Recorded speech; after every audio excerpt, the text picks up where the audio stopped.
I did not turn my camera on. Fun times.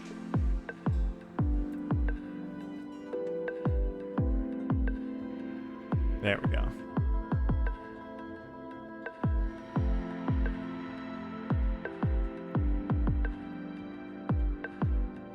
Well, how's everybody doing tonight? This is clearly a VOD, if you're watching this. Not sure how interesting tonight's gonna be if no one shows up. I've got some stuff to talk about. I've got some stories to tell, but first, maybe let's just find out, like, the story that's going on with Klee and everyone in this summertime island, or whatever it's called. I'm not exactly sure, but we will find out. So let's jump into it.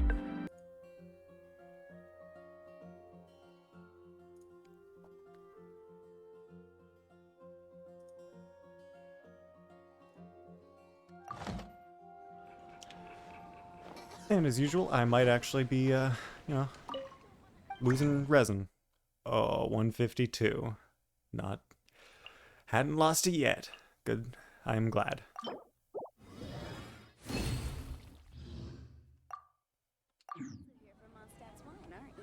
Alright, with that out of the way, let's do the story.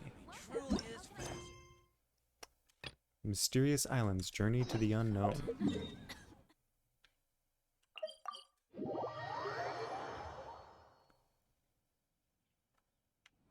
You should really bring the Knights of Favonius with you next time.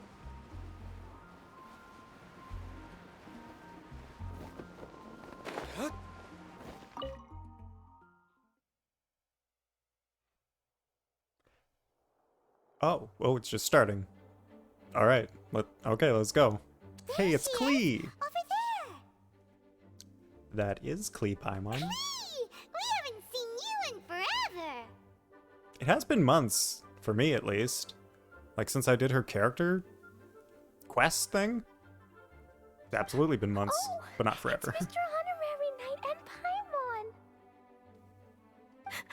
I was just about to go find you two. Oh no, is she lost? I got a terrible, terrible letter and need to go to a certain place. A terrible letter? Huh. Yes, from a person that won't acknowledge that Klee and Dodo-King are family. They even said they want to test Klee and have Klee go to Dodo-land, but... Did I miss something? What's Dodo-King? Is that something you learn about if you have Klee and get her friendship level stuff? What is Dodo-King? There's no need to rush. Slow down. A very bad, bad, bad guy. He's called Dodo-King. Who's Dodo-King? Okay. Paimon also hasn't heard of him? I haven't heard of him either. Nope. Oh. Wait. Why did you say also? Oh, is this one of those plot-driven things where Paimon hasn't heard, so now Klee has to explain, and then, oh, that explains to the audience as well. Because even Klee has never heard of him. What? Oh, so Klee doesn't even know? Probably just some weirdo. I went to go find Albedo, but he's not home, so I thought of you. Let me read you the letter that Dodo-King wrote. Wonder what Albedo's up to. I hope it's not anything that Dainsliff needs to keep an eye on.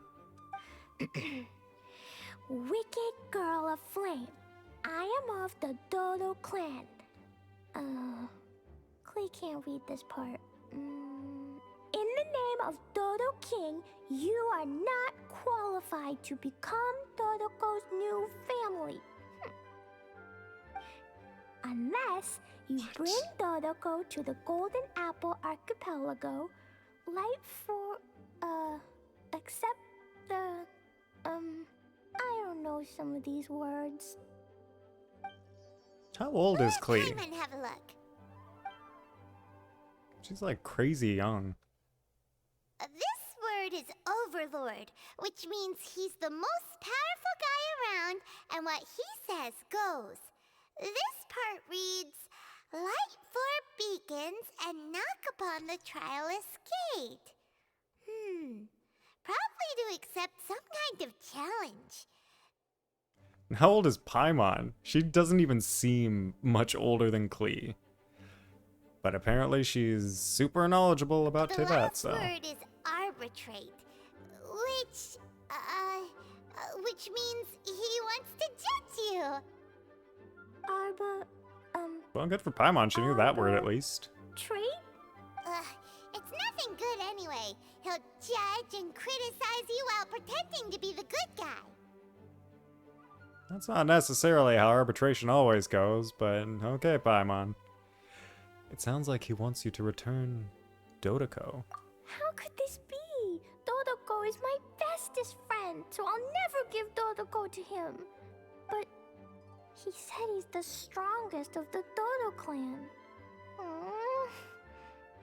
Could the Dodo clan be Dodo-Ko's family? Could the Dodo clan be Dodo-Ko's family? Do any of those words, seem to fit together there, Klee? Maybe the clan part? From the names, it seems like it. But Klee, where is this Golden Apple Archipelago? I don't know. What? This is also the first time Klee has heard of the Golden Apple Archipelago. Golden Apple Archipelago. Don't worry, Klee, I got you. What the Golden Apple Archipelago is it's the temporary islands that will be removed in a month and a half from the game. So don't even worry if you don't know, because they're going to be gone. It's probably an island with lots of apples. Made of gold? The only things written on the letter were what Klee just read out to us. And there's no signature. Klee, did this letter come with an envelope? Nope. I don't know, it suddenly appeared on my room's windowsill. Dodo-King? Dodo-Clan? If Paimon remembers correctly, Dodo-Ko is the toy hanging on Klee's backpack, right? Paimon remembers correctly. When did we learn that at some point? No, Dodo-Ko is my bestest friend, not some toy. Oh, wait, yeah, it doesn't... Oh, I think I kind of remember this. Like, Klee has this bestest friend who's... who I assumed was an imaginary friend when we learned about the friend. Oh, right, what a magical creature Dodo-Ko is. But all this sudden talk about family and whatnot is pretty strange. It feels like it might be a prank. If it's just a prank, then we should ignore it. No, no way! I'll never admit defeat. I have to go there. But we've never even heard of such a place. Mr. Honorary Knight, you know what to do, right? Klee believes in you.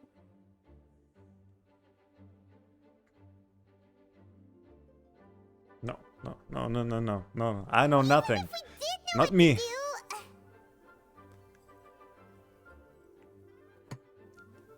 I'm begging you, please help me. Paimon feels like if we don't agree to help, she'll go off on her own. That'd be dangerous.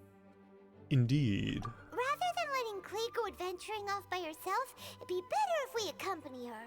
Oh, Of course. Please. How can we say no after seeing you try so hard? But since we're going together, you need to be well behaved and not run off by yourself. Okay. As per usual, let's start by asking around for some info. Oh, good. More running around and talking to Let's people. look around the city and ask That's the people my who might know favorite something about part the of situation. Genshin.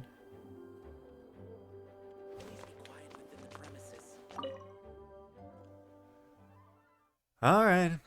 We'll do the thing. We'll find the people, we'll talk to them to unlock the area that we need to go to.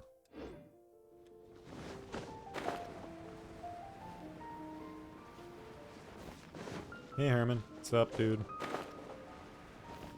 Ah, it's this guy.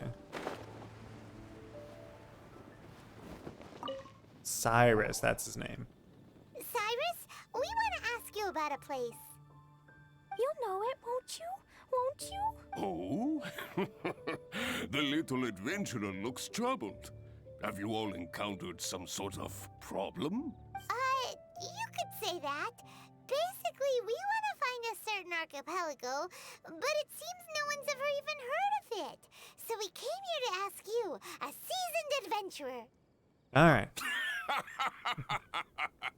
If you seek unknown lands or adventuring knowledge, then you've come to the right man. What kind Good to of know. archipelago are you all looking for? It has lots of small islands on the sea. Wait, how do you know that? It's called You only know the Golden name. Apple Archipelago. Golden Apple Archipelago.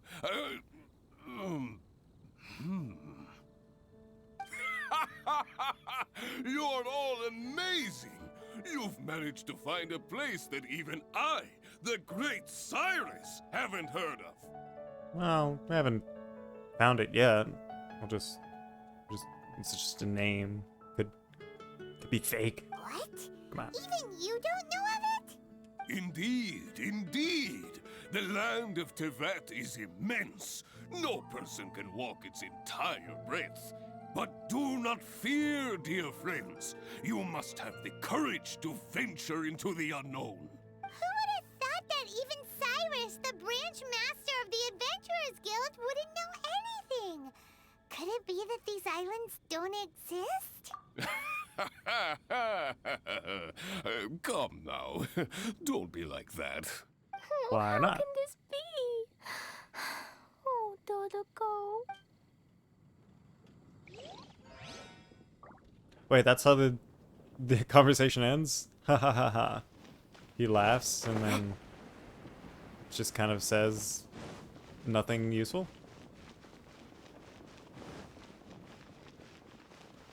Today's recommendation. Ah, Marjorie. My does she guy here know? might have heard some strange things. After all, souvenirs do come in all shapes and sizes from a variety of places. Strange things? What do you mean? Do you know about the Golden Apple Archipelago? It's made up of lots of small islands and located somewhere in the sea. Aren't all archipelagos made of small islands and situated at sea? All right, she's the smart one here. That's right. Oh, right. Then let Paimon ask a different question. Are there archipelagos in Mondstadt? Not as far as I know. You've seen a map of Mondstadt, haven't you? All known islands are already charted, so check it out. Generally speaking, maps will faithfully record the land's topography. For most people, if it's not on a map, it doesn't exist. Mondstadt's map doesn't show any, so that must mean there are none. A place that doesn't exist? Sounds about right.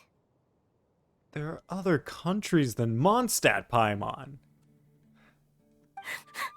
Paimon's the smartest. No. Paimon meant that we should go find other people to ask.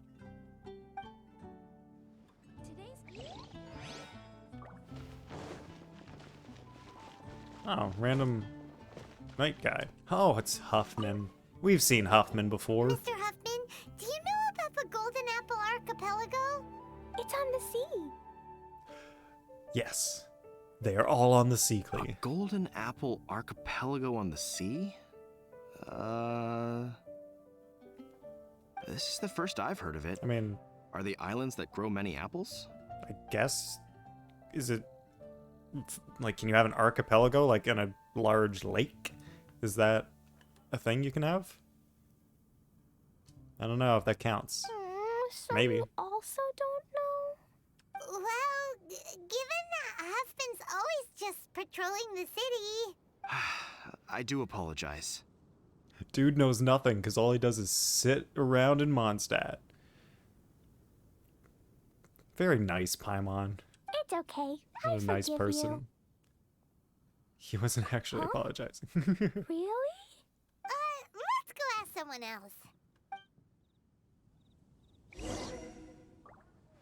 Looks like the people of Mondstadt don't know anything about the place in this letter. Klee, is there anyone you can think of that you don't get along with? Would there be anyone who'd write a letter to scare you? No, I love everyone very much, and everyone loves Klee very much. Wait, in Klee's voiceovers, in her character, doesn't she say she dislikes D-Luke? I don't have her, so I don't know, but I'm pretty sure I've seen that. Paimon thinks so too. So it can't be a prank. It's not a prank, yet no one knows where these islands are. Ugh, this is getting more and more confusing. But still, I can't imagine someone pranking Paimon.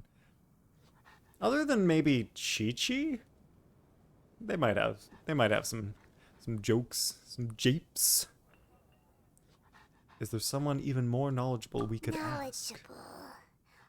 Right! We should ask Lisa about this kind of thing. She's at the library every day and has probably read every book in Mondstadt. So we're gonna ask another person who spends all their time in one location. Oh, Good Miss idea. Lisa. Let's go to the library. To the library. I hope everybody brought their library card. But did you know that having fun isn't hard when you've got a library card?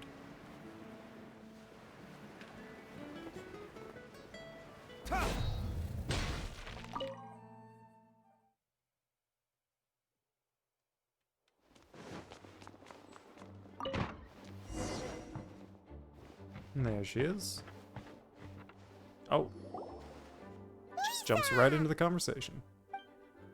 Oh, well, if it isn't Cutie, Paimon, and Klee, what brings you to the library all of a sudden? Klee's not the cutie? Well, Lisa. Miss Lisa, can you help Klee find an archipelago? An archipelago? Dodo-King told Klee to go to the Golden Apple Archipelago so he can challenge Klee. Don't worry, Klee. Let Paimon explain. Lisa, it's like this. And text telling you what happens. That's Let me get that's this how show don't straight. tell works, right? To determine if Klee is worthy of becoming Dodoco's family, the ruler of the Dodo clan, Dodo-King, wrote a letter to Klee summoning her to this Golden Apple Archipelago to be judged? Does that sum it up? Yes, I have to go. And you, cuties, sought me out to help Klee find the location of this Golden Apple Archipelago, correct? How sweet of you to say. Then I have no choice but to assist you in earnest. Specifically calling out that she's assisting us in earnest. Does she know that this is all a Klee, joke? can you show me that letter? Okay. Though there's little information written upon the letter, have you all tried any other methods?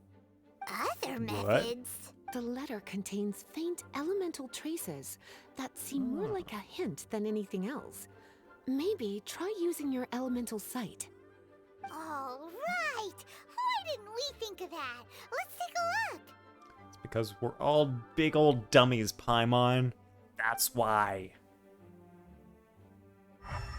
Stares intensely. The intensity intensifies. Something appeared on the back of the Most letter. of the content on the reverse page was applied via elemental power. What an interesting approach. Huh. Here's a pen. Cutie, can I trouble you to copy down what you see with your elemental sight?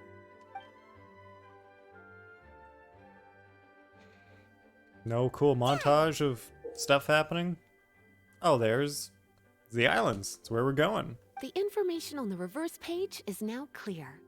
This drawing is likely of the Golden Apple Archipelago you've been looking for. A ton of small islands floating by themselves in the water without being anchored to any land. It's almost like they popped up from the seabed. Geology. Like they appeared out of thin air. Not geology. Paimon, you might be right. Paimon. I don't understand Oh, wait. what you mean. I forgot. this place has magic, so maybe. I've read every single book within this library's walls. Similar islands have been mentioned in some of them. A mysterious archipelago enveloped by storms and dense fog, belonging to no nation. That which is outside cannot enter. Many years ago, I thought she was a fleet done. from Mondstadt encountered some islands at sea. Reportedly, there were torrential rains and howling winds. The sailors could hardly discern land through the thick fog.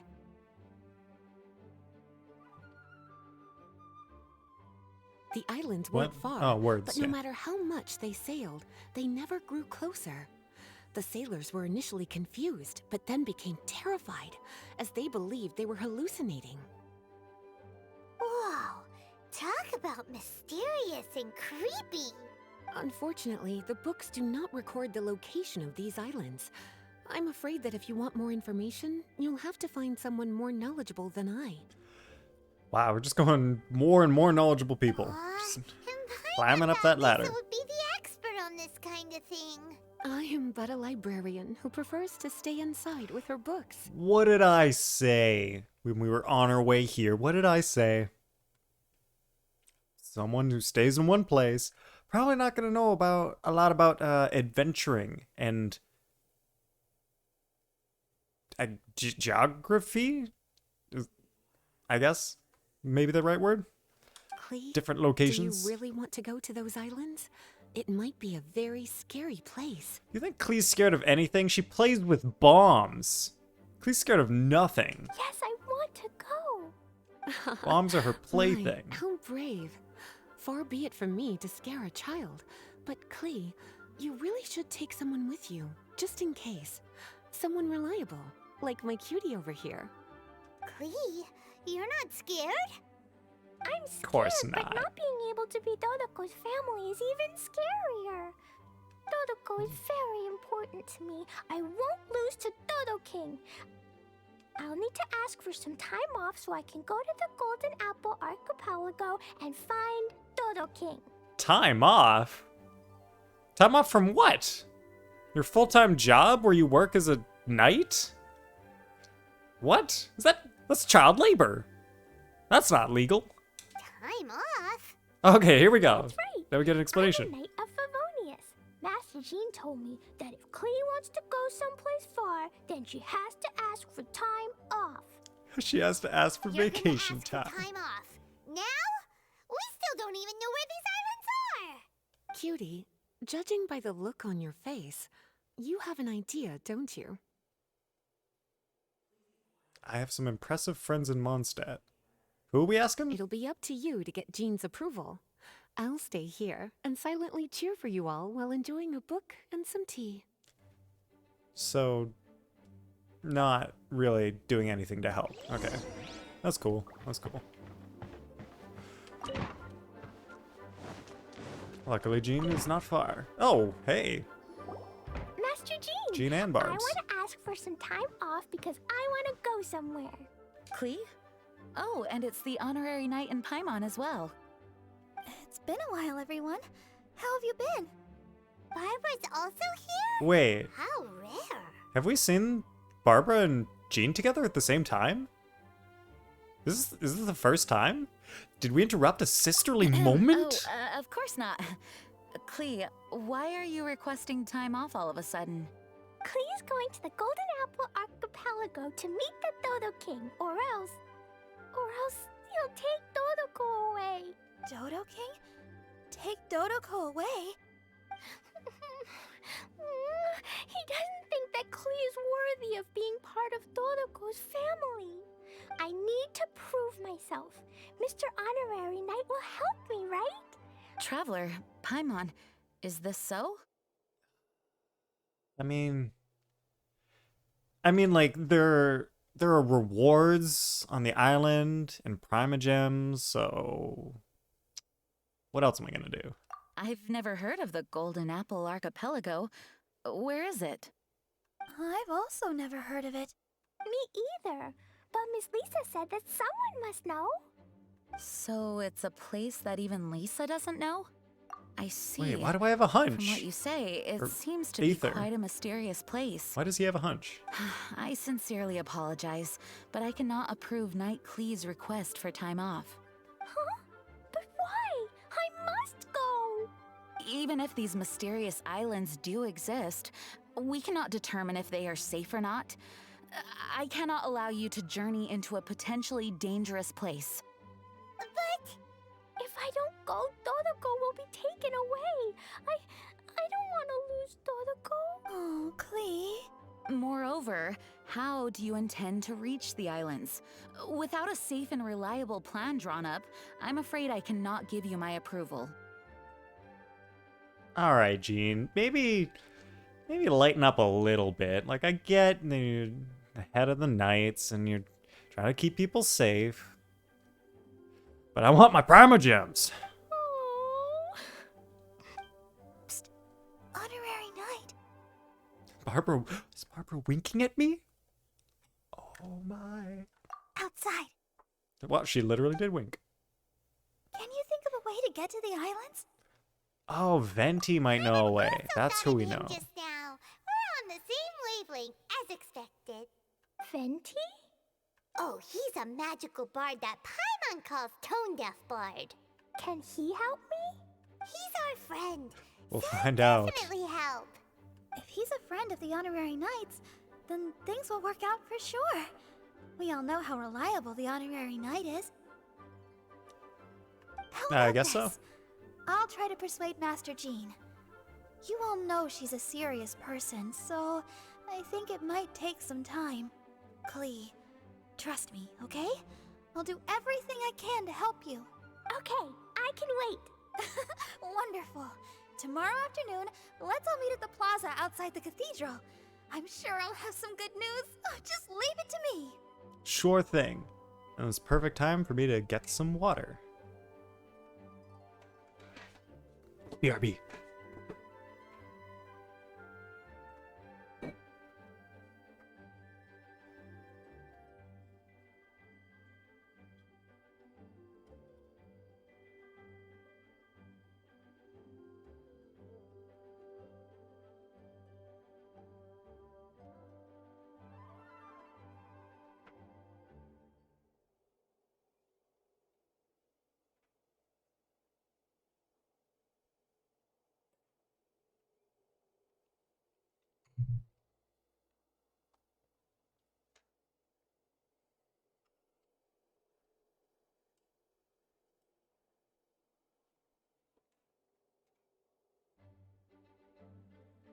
You're so dependable.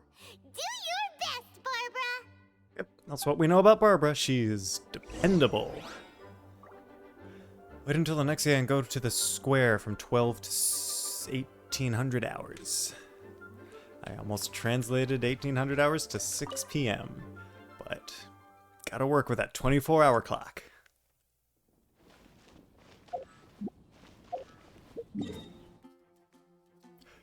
Should we wait in real time? Like, go do stuff until it's... Wait. Actually, it might already be the right time. It is currently the correct time. Let's just go.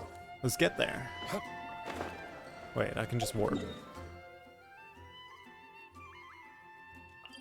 Wait, what's the city square? Oh, we have to wait until the next day. So we gotta mess around for like 20 hours? Well, let's get some battle pass. Whatevs. Nothing interesting here. I could cook 10 things. Doesn't matter. Wait, I've got stuff to forge. How far am I? Yeah, I can make it. Got stuff to cook. Today's Nope. recommendation is Not what I wanted. Alright, so let's pick up our sugar that we craft. Nope, no. Obtain. And then let's make some jam. You could make jam in real life, but why not just make it in a virtual game? Oh, baby. It's gonna be a long time before we get that jam. Today's recommendation. What is this notice? Update summary. Oh, good. Under specific circumstances.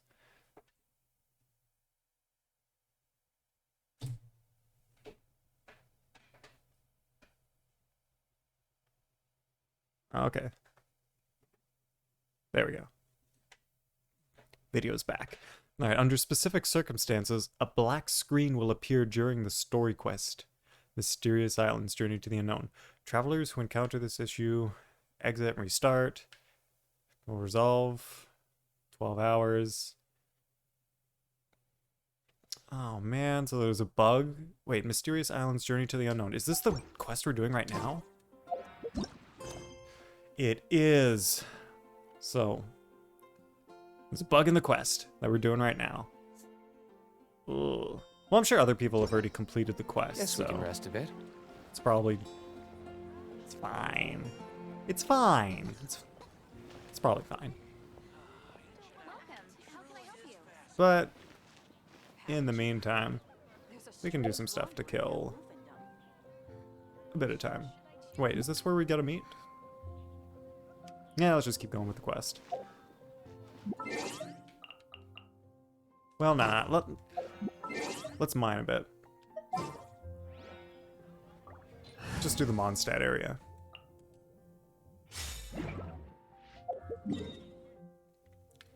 Alright, starting... Okay, we got those yesterday. So this one I think might be back. Ah, so many choices. So many places to teleport.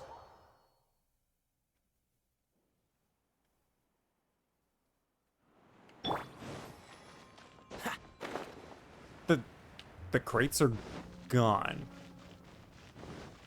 Because I destroyed them within some amount of time? Since I was last here? Wait, no. Is there no... You probably didn't hear that, but I heard that Hilichurls snoring. I didn't know that was a sound that you could hear in the game. That's cool.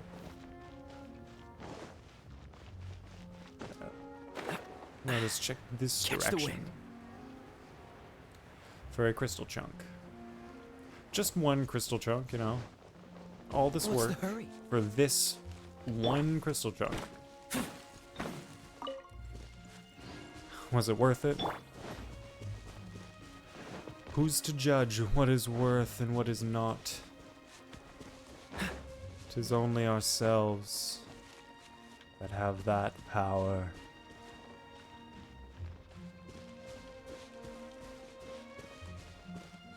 And the rest of the chunks around here should be gone because I'm very sure I got them yesterday.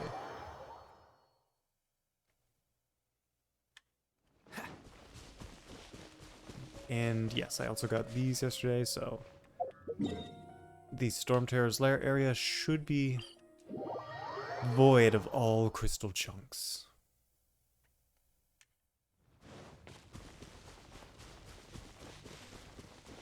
But what awaits us over at Bright something? Bright Cove? Bright Crown? Well, no crystals here. Well, this has been fun. Let's just do the story. Come on.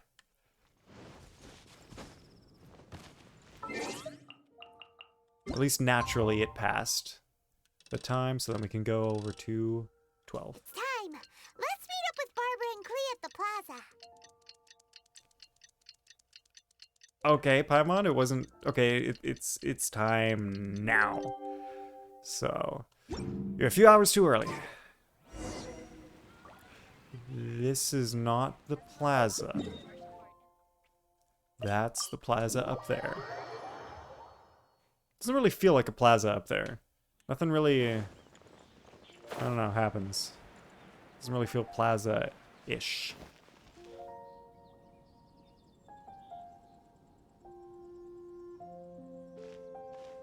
We're all here now. Oh, everyone, over here! Mr. Honorary Knight, Paimon! Greetings. Sup? Yes, it's a long story. Barbara and Lisa have both spoken to me, and there is something that I have realized. Regardless if I approve it or not, Klee will go where she wants to anyway. This is how it has always been.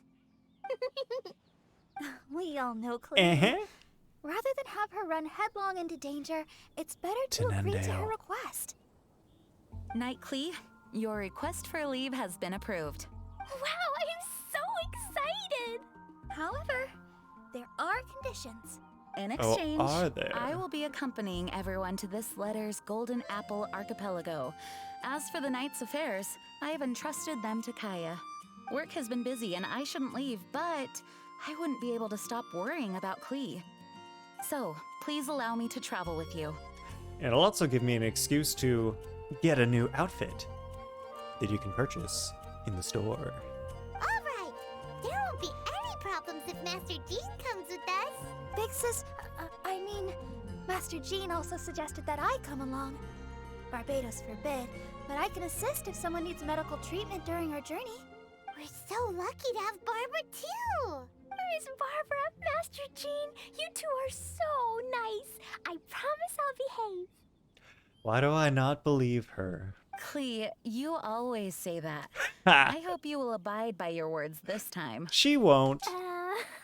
Lisa heard that I wanted to accompany everyone to the islands, so she prepared this pouch.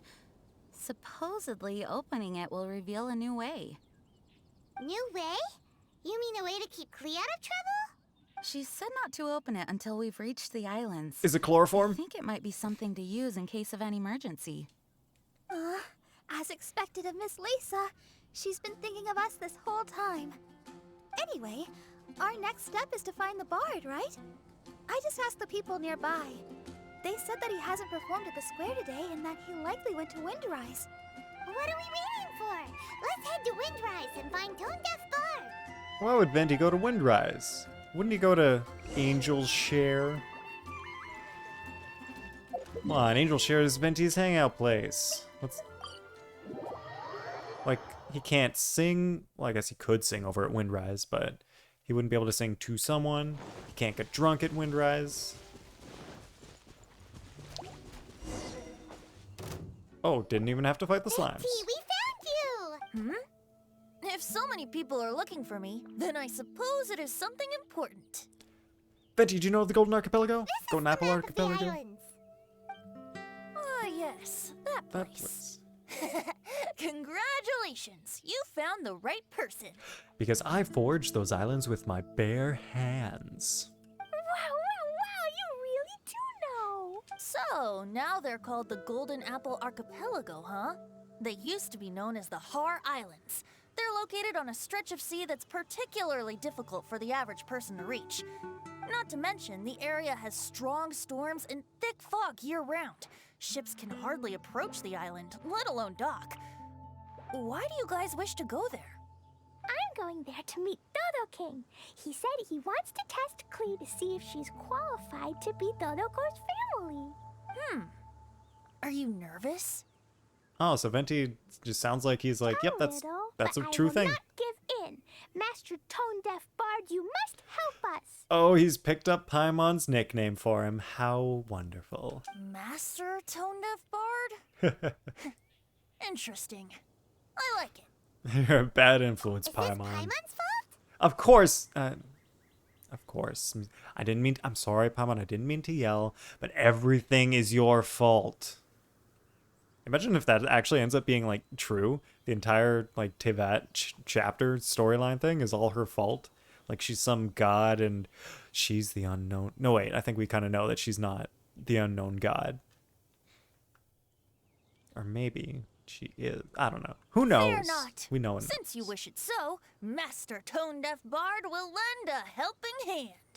Could you really help us? Why does Jean sound skeptical? Of course. In this world, what is more pure and free than the wish of a child? Oh, that fits Venti's personality.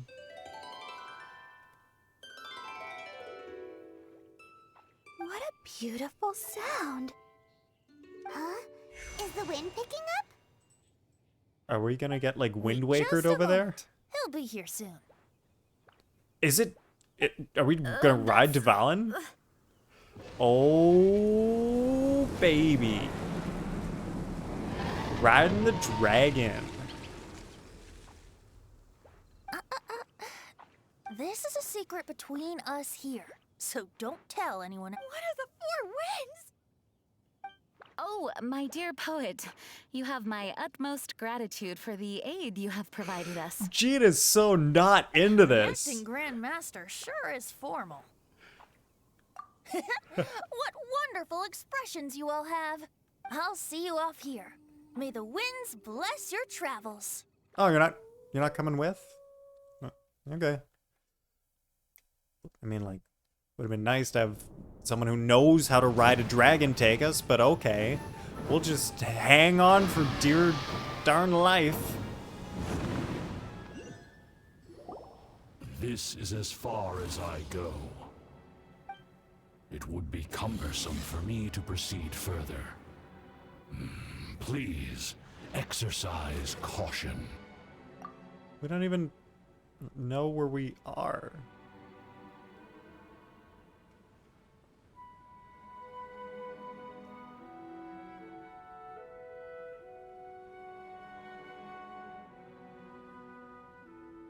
We're here! We finally made it!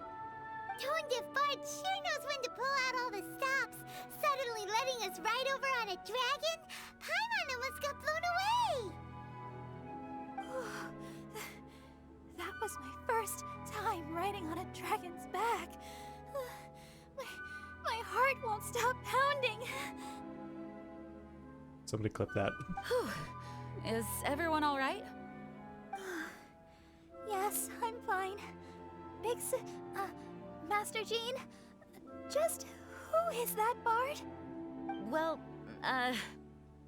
he's a legendary bard of exceptional musical talent who can use his lyre to call forth all manner of creatures. Wait, does Jean know who Venti is? Did that happen in the story where she like found out? I don't remember. So long ago. Jean is pretty quick on the spot. See, this is what's gonna happen if you put out story like months apart. Like people forget what happened, like in the last chapter, basically, because it's been so long. What an impressive person. We must properly thank him when we return. Agreed. In any case, what are these islands? The weather is dreadful, the fog is thick, and visibility is low, just like Lisa said. We should be extra careful. So Lisa's Traveler, stuff was true. Paimon, what else does the letter say? Oh, Paimon remembers. It read, Wicked Girl of Flame, I am of the Dodo clan as its overlord. In the name of Dodo-King, you are not qualified to become Dodo-Ko's new family. Unless you bring Dodo-Ko to the Golden Apple Archipelago, light the 4 beacons, and knock upon the Trialist Gate to accept your challenge. 4 beacons? Does that mean he wants us to find something that emits light? Now that you mention it, doesn't it seem like it's a little less foggy here than the surrounding area? Is that a beacon over there in the Looking sea? carefully, that indeed appears to be the case. Or just Could a the clearing buoy? of the fog be related to this device? Don't you think it looks familiar? Pretty similar to the portable waypoints we've used before. It looks very much like the waypoints. Crafting portable waypoints requires luminescent spines, so they can also function as a source of light. So if this device here seems like it can dissipate fog, maybe it's a similar kind of device. Light 4 beacons and knock upon the Trialist Gate. What will happen after we light up all 4 beacons? There's already one lit device here. It appears that we need to find the other 3 and light them up as well. Huh? What's that? Hey, don't run off! Ugh, come on, catch up to her. you see that light over there in the like left corner above the box? Wonder what's up with that. It looks like something's down there. Let's take a closer look.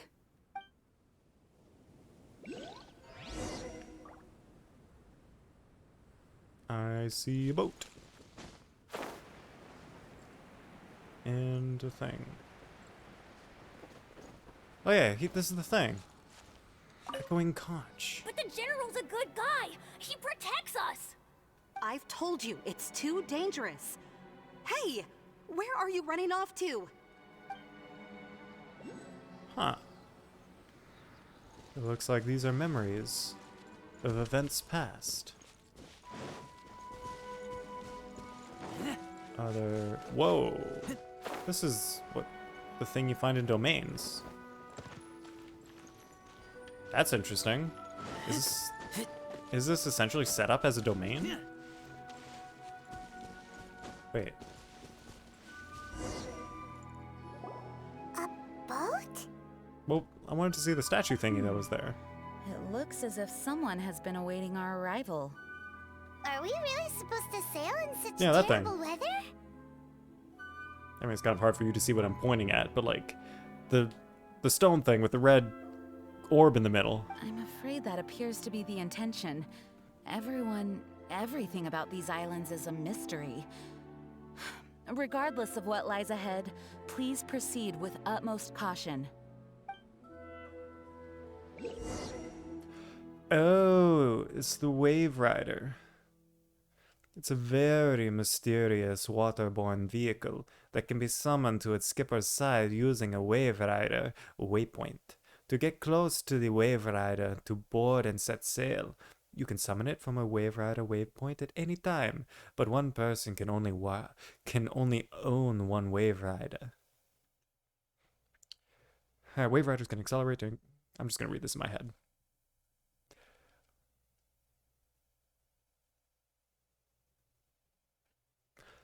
Okay, so we've got some weapons. And holding jump lets us launch ourselves out of the top of the Wave Rider.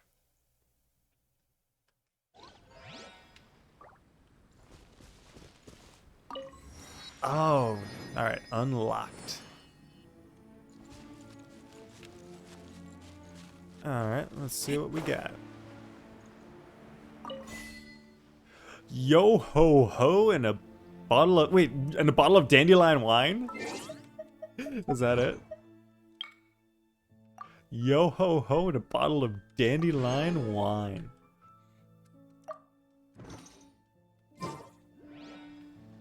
Because rum is too hard for this game. Is this a device we need to light up?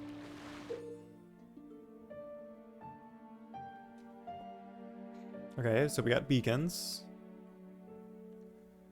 When you sail close to the glimmering beacon, pulses will appear on the minimap. The closer you are to the glimmering beacon, the stronger the pulses will be. Adjust your course to follow the pulses to ensure that you are heading toward the beacon. Makes sense. The glimmering beacon's light will continuously twinkle. When you have reached the beacon, it will be activated and become lit. Use these beacons to avoid getting lost. Find the many islands within the fog and unlock their teleport waypoints. How do I... Ooh.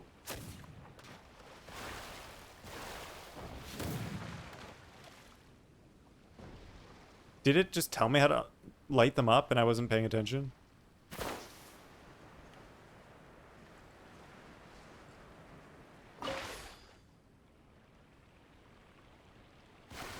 Wait. So we got this. We've got this. And we've got this. Wait.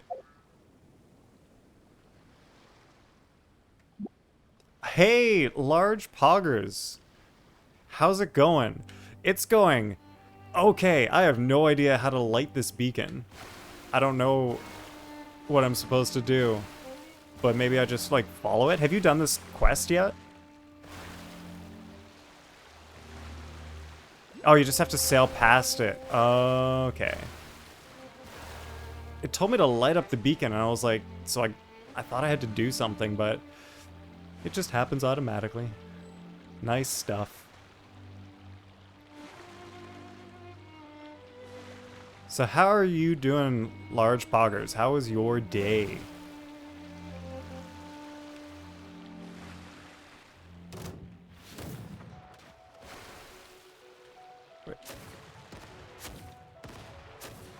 Solid so far. Nice to hear.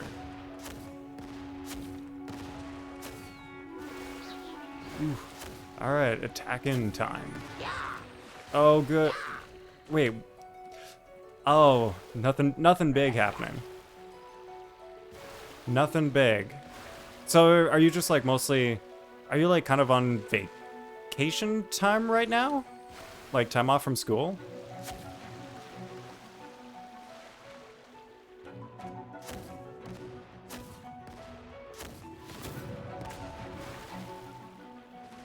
Some large pogger says some jackets I dropped off at the tailor to be fitted should be getting in soon.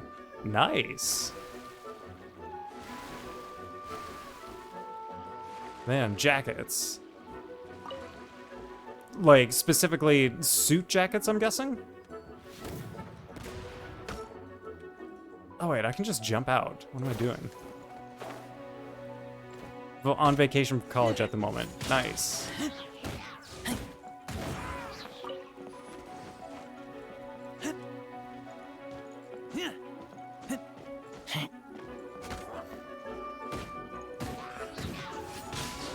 Yeah, so it's like June.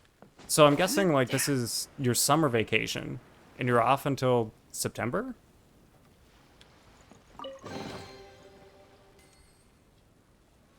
$5,000 more, that was it?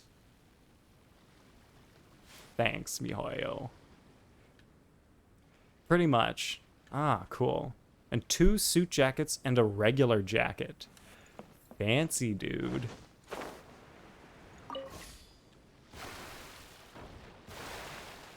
Man, do I even have 2 suit jackets? I think I've got at least one. At least one. I don't have a lot of occasions for fancy stuff. No, wait. I think I do have 2 suit jackets. Like one for a full suit and one that kind of is just a blazer nowadays.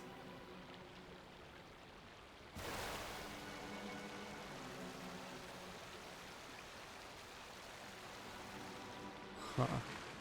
Alright, so large poggers. Other than Genshin, have you ever done any sort of gambling sort of stuff?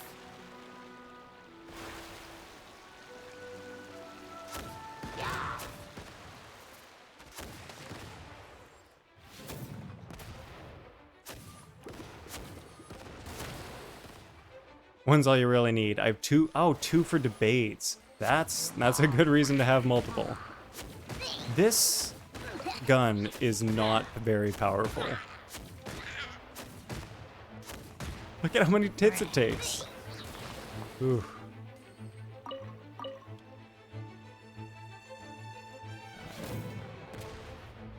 What if I wanted to hit the Hilichurls? What do you mean gambling stuff? Like casinos, or do you mean other gacha games? Yeah, like anything. Gacha games, casinos, playing poker with your friends. If you played with real money. A lot of times people will just like play poker just like for fun. Not have any like real stakes to it.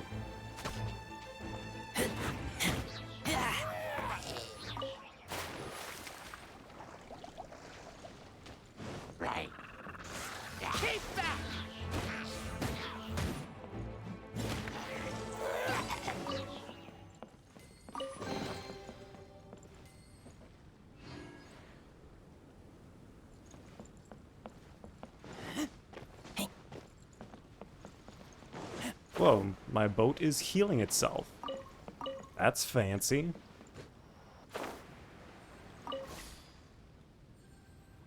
And my boat is level 90. Interesting.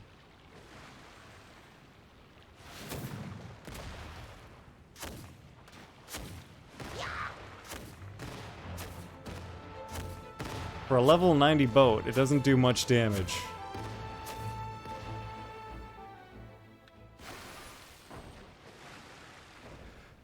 Largepoggers says, yeah, me and my friends do blackjack poker nights sometimes. That's fun.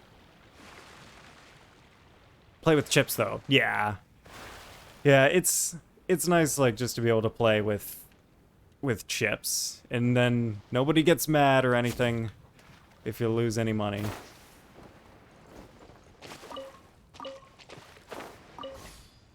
Way too broke for real money. College debt, I'm guessing. All that sort of stuff.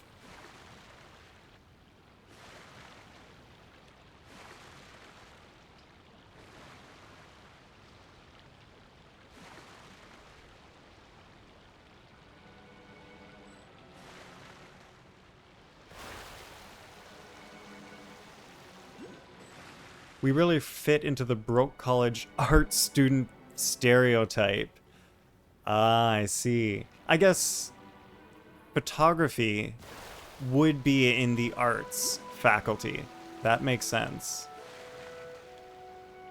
Wait, have I been, like, missing these echo conches this whole time? Should I go back? Now I'm paranoid that I've been missing stuff, because I've been hearing the little ding that the game makes when something important's nearby. You can always go and get them later. True.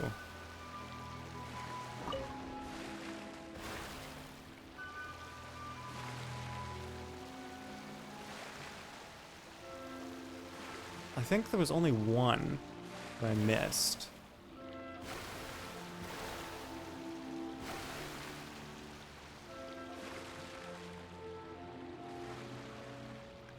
Their first priority to unlock the map. Oh, get to the teleport beacons first. Okay, that's probably, yeah, good idea.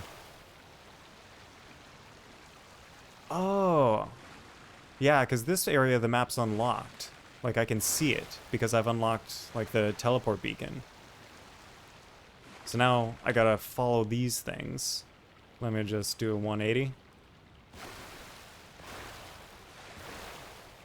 And then sprinting is not working like normal running with this boat. No, now it is. Okay, never mind. My bad. I believe you've turned yourself around. Is that a little behind? Am I going the right way again now?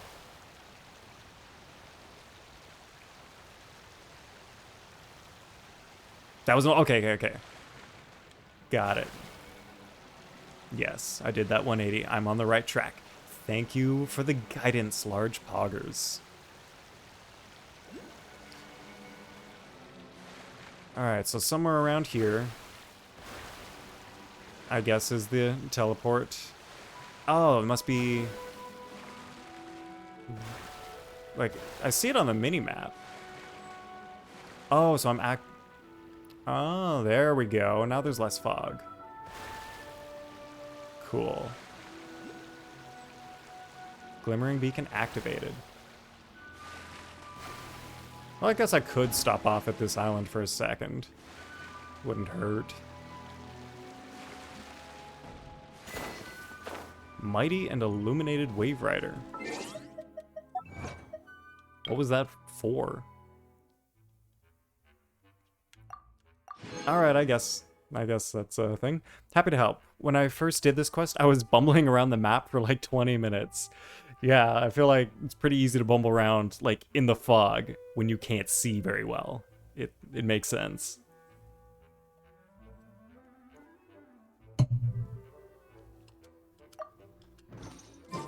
Alright, so largepoggers, you play blackjack and poker with your friends.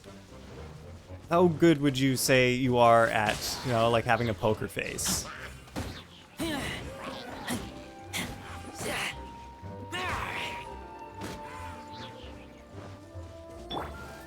This moment will be frozen. Good sometimes.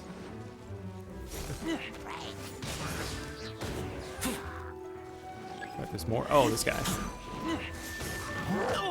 Huh. Do you do any of like the things like you might see in the pros where they've got like the hat And the shades.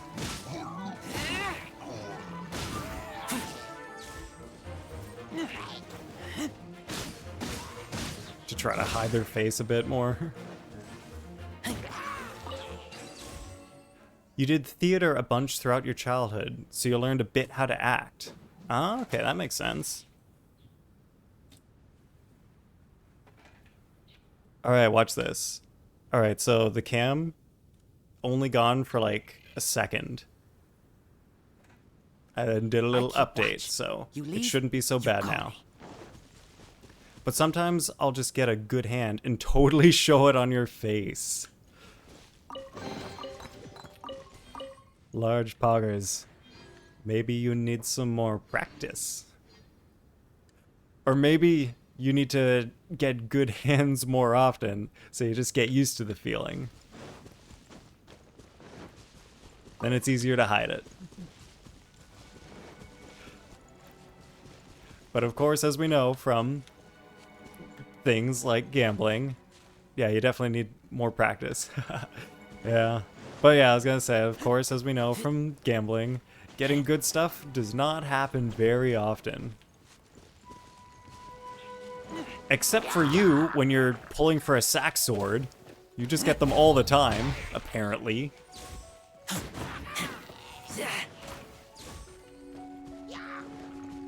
And you're better at blackjack. Less time for, like, needing to bluff. Here we go. It just goes by quicker. Cool it.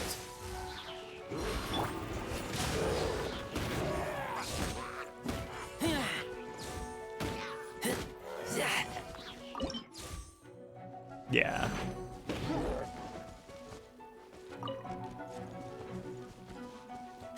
Alright, so blackjack actually...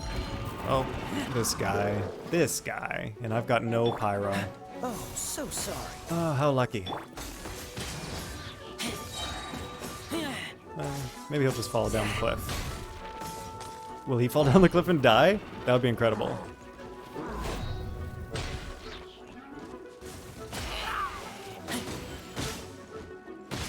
Nope. Well, maybe he took some fall damage. Ooh, can I knock him into the water? I don't think so. Nah, he's dead. How about you? How's your poker face? Alright, so I can, like, if I really try, I can hold a poker face for, like, an entire game. Like, not just one round, like, the whole game. But it takes an immense amount of concentration. And, like, I have to, like, really care and, like, want to try. Like, I know I can do it because when I was in... Yeah, same for me. Yeah, so it is possible. But yeah, like, I know, like, I can do it, and I can do it well enough because when I was in my first year of university here in Canada, we had, like, the Don on our floor held a I almost said Pokemon. A poker tournament for our entire floor. And during the tournament, like, I held my poker face the entire time, and I actually ended up winning the poker tournament. It was a pretty fun experience.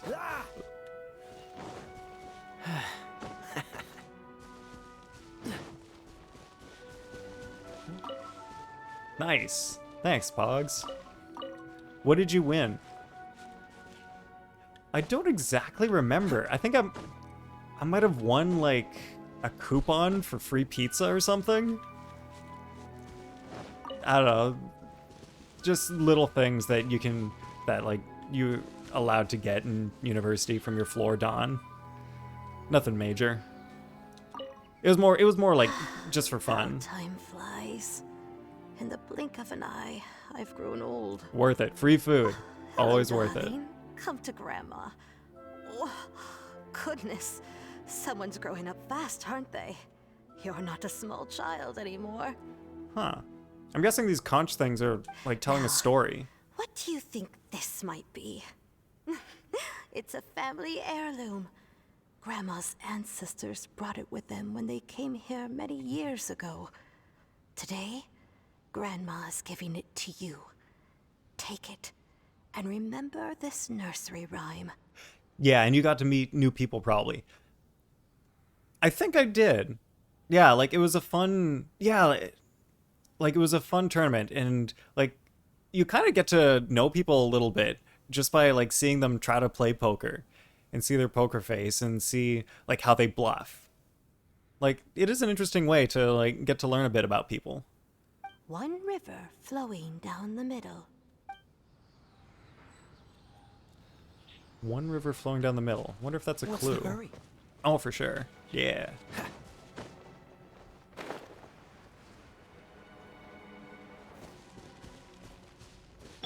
Man, so largepoggers, are you like? Did you just finish your first year of college?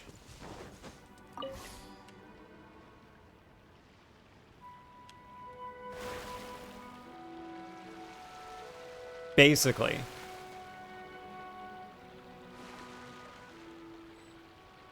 Is that basically like as in the casual form of yes? Or was there some incompletion? Got 4 more, like 4 more years in the casual form. Yeah.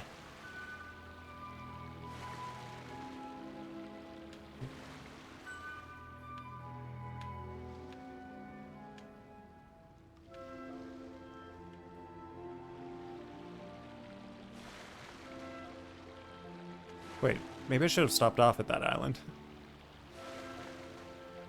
Wait. Oh, you're in college for 5 years due to your dual degree program. Okay, so photography is your master. I mean, major. So you have a minor? What's the second part of your degree?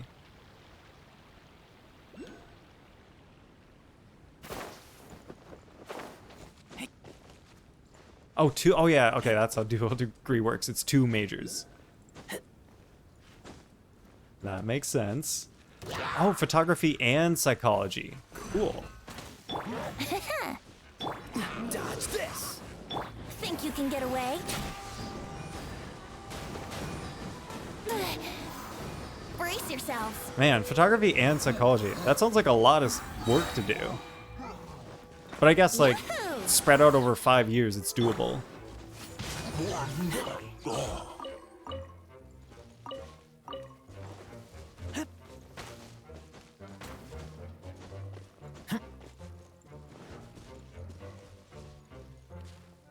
Do you like lean to any direction? Oh, and then hopefully off to grad school. Okay, and start the road to psychiatry, or off to law school and the road to be a lawyer. Whoa, those are 2 different paths. Do you have like a preference on which way you prefer you'd want to go? I haven't figured out which one. Okay, that is totally understandable. You've got time to figure it out. You got plenty of time.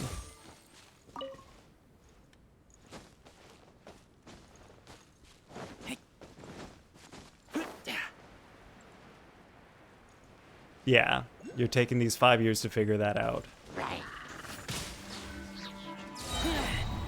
Yeah, it can take a while to like really figure out like exactly the way you want to go.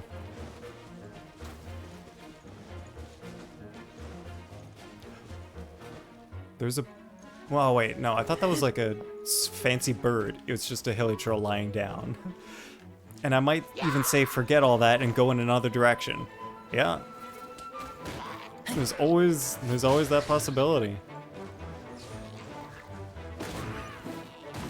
Like, myself, for example, the job I have right now, like, it's pretty similar to what I went through in university, but it's not 100% exactly what I thought I would end up being. Yeah. Different experiences give you like different perspectives on what you like and what you prefer doing compared to other things. You just gotta have the time and the experience to figure all that out.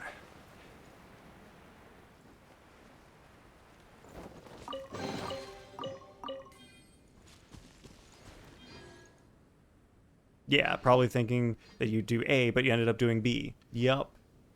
Yeah. Like, B, like, for me, it was something I'd always heard of. And so, like, it was on my radar. But I didn't really think it was going to be me one day. But it ended up being. I think I'm on the right way to get this conch. Alright. Largepoggers says, I think that's my favorite and least favorite part of life. How nothing ever really goes as planned. Yeah, I think I get that. Like, when things don't go as planned, like, sometimes it's really interesting. And, like, that surprise, that variation, like, it can be really cool. But other times it's like, yeah, when things differ a lot from your expectations, it can be jarring. Hey, waypoint unlocked. The surrounding fog seems to have lifted. Lighting these devices is really useful.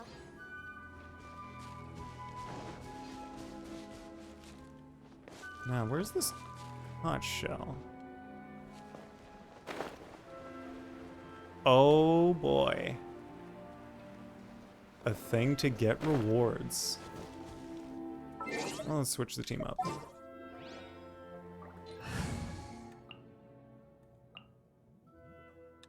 Let's go these guys. It's up. Oh, the conch shell is up. I will find it.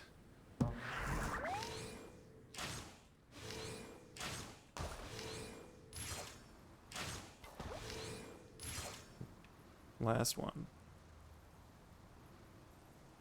Oof. FPS style stuff is so easy with a controller.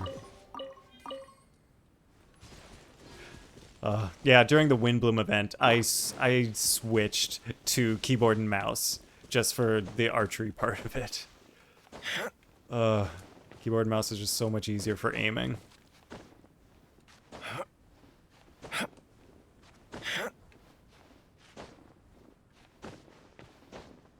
Yeah.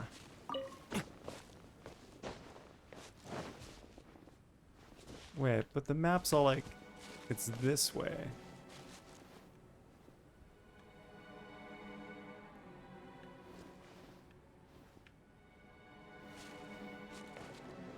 There it is. Found it. Alright, let's listen to this story for a second. Grandma gave me a gift. Wanna see it? Here. Grandma says it comes from the world outside. She says our ancestors brought it to the island when they first came here. Oh, and she taught me a nursery rhyme too. I think it goes like this. 4 winds bring the sound of joy.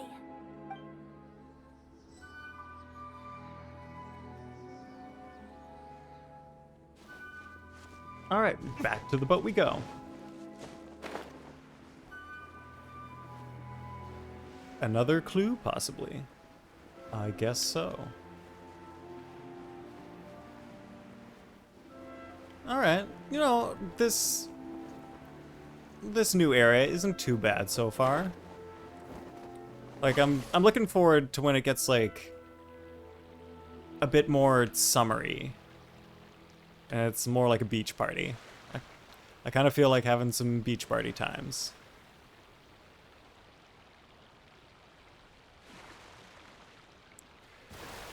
Alright, speed it up, boat.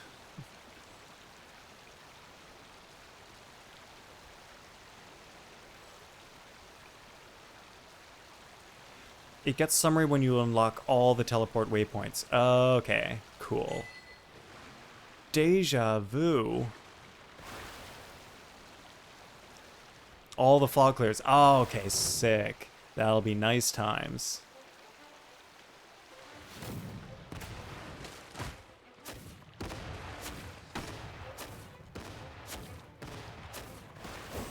Alright, let's do this good old-fashioned way. Wait, wrong person. This moment will be frozen.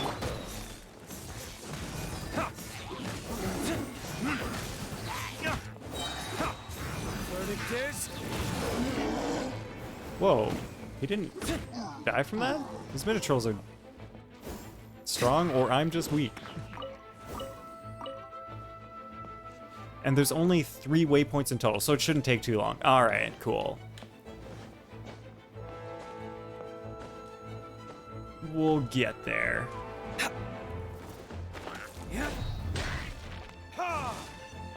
Oh, and he's down.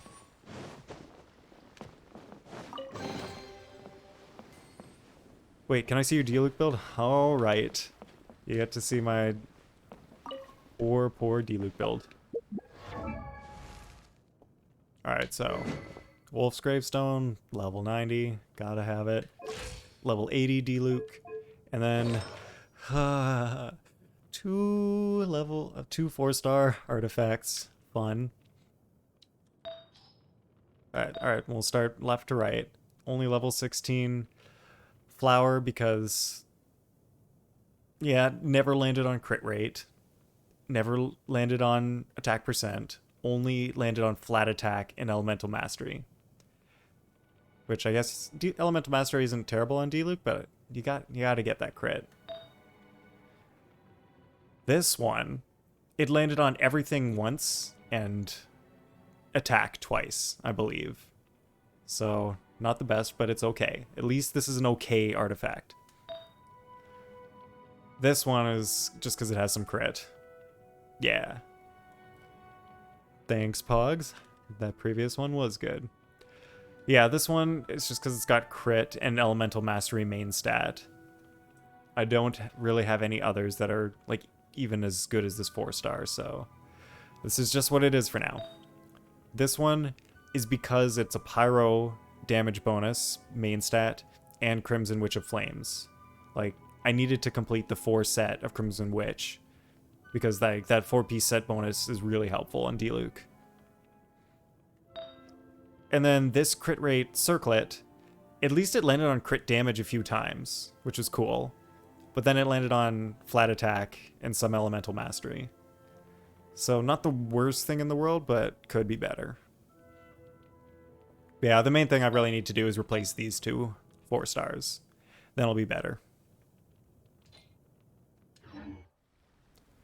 Oh, so he's general stats. Yes. I can make that happen.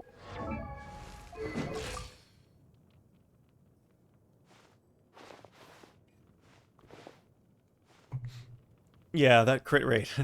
That's not a 1-to-2 ratio on crit rate to crit damage. I wish I had more crit damage.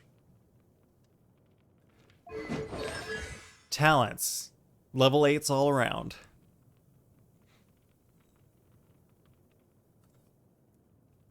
So not bad. Yeah, because he uses Plume, Dvalin's Plume, so I'm kind of using those right now on Bennett to get Bennett higher. Are you going to suggest I should focus on something like normal attack for talents?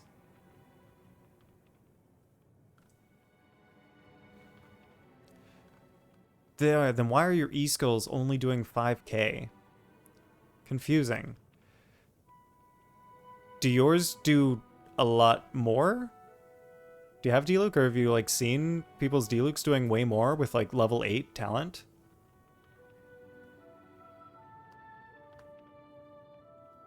I still have a lot to do with it. Yeah, he's got over 2,000 attack. And oh, could be the 4-star artifacts and the talent stats. I can show you the talent stats. Let's start over here. 151, 156, 206. It's reasonable, I guess. And the normal attack is kind of similar. 153, 150, 169.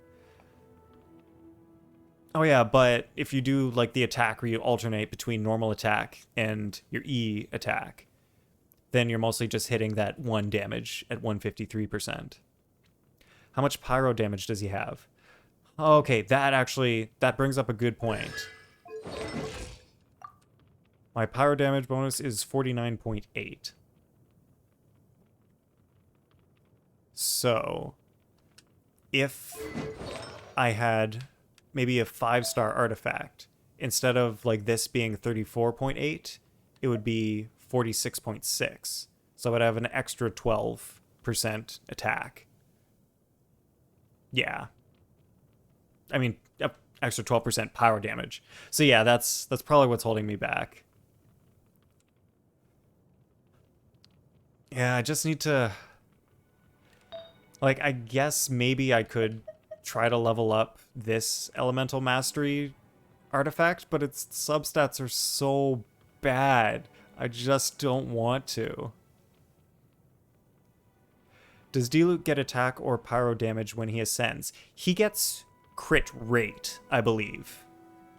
On, like, directly on his character. I believe it's crit rate.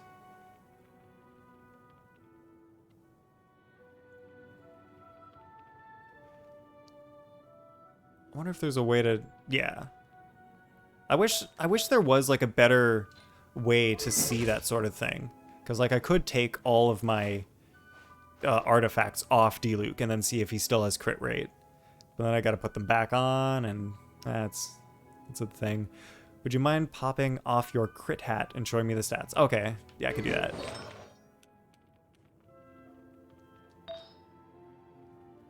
Remove. Oh yeah, because that 31%.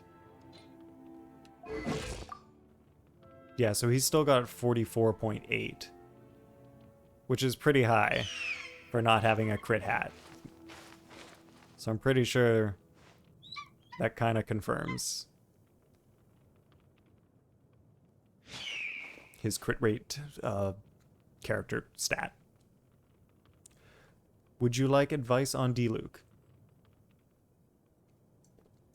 Sure, I can take advice.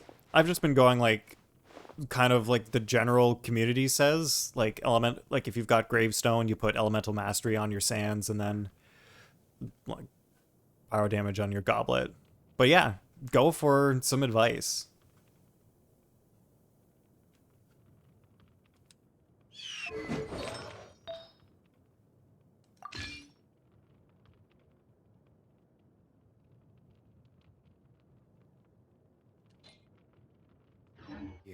How about you take a rest while I go back?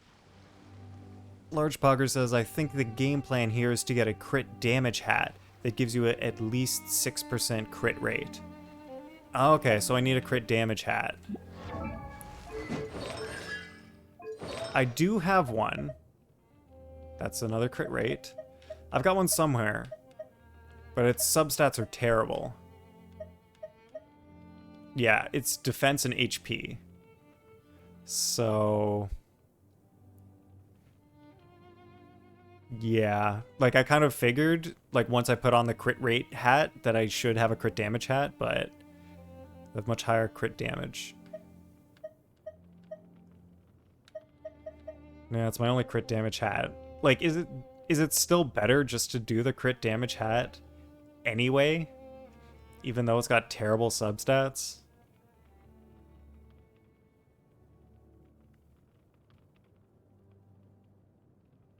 Wouldn't say so. Okay. Yeah, that's kind of why I've just been running with this suboptimal build. For Claymore, you want at least 50% crit rate. Yeah. Because they hit so slow. Oh, okay, yeah. That makes sense. That's a good point. Yeah, so like if I lose this crit rate hat, then I go down to 44%. Which isn't super great. And these substats on that crit damage hat are just too painful to want to even touch this hat.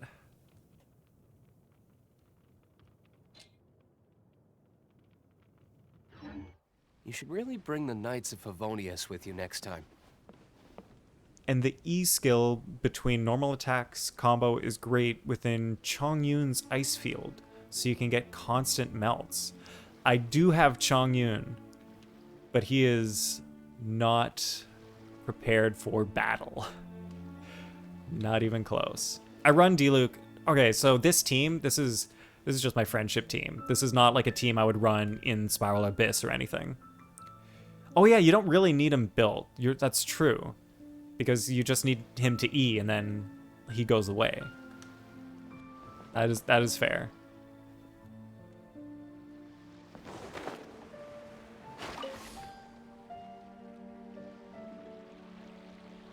Yeah, he's just to make the enemies cryoed. But I do like Xingqiu though, because he does like so much extra damage. So like if you run Diluc with Xingqiu, like you get Vaporize, which sure it's only 1.5 multiplier compared to Melt, which is 2. But then you get the extra damage bonus that like just from Xingqiu's attacks. Yeah, Xingqiu is also good. Why not both? Huh. Xingqiu plus Chongyun plus Diluc. Did I go backwards? I think I went the wrong way. I did go the wrong way. Then you get Frozen and Vape Melt. True. Except what I think what I've seen is if an enemy is frozen and you hit them with Diluc, you actually shatter instead of melt. I think that's what I've seen happening. Like when I've fought in like the one Hydro domain. You've used that team on occasion and it works well. Cool. Yeah, might be right. Yeah, I swear, like, in the one domain that we were actually doing the other day, that's, like, all Hydro. I swear, when I use Kaya to freeze those slimes, and then I use Diluc, even when his sword, like his Pyro, after doing his ult, I'm pretty sure he still shatters instead of melts, unfortunately. Largepoggers says I haven't used Diluc enough to be an expert on him.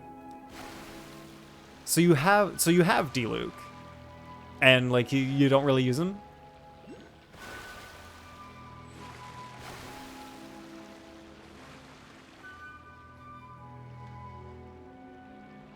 Yeah.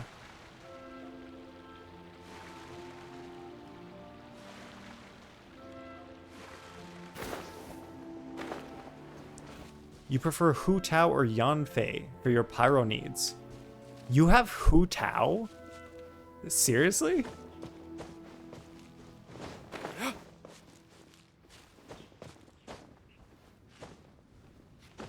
That you do. Wow, that is pretty cool. Man, you got Hu Tao and Child and Zhongli. So many good characters. Oh no. Oh wait, I don't need Amber for these things anymore because I've got Diluc. What a happy day.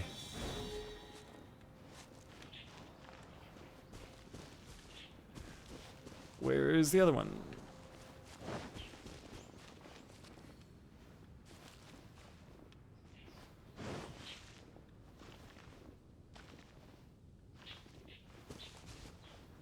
Well, oh, there it is.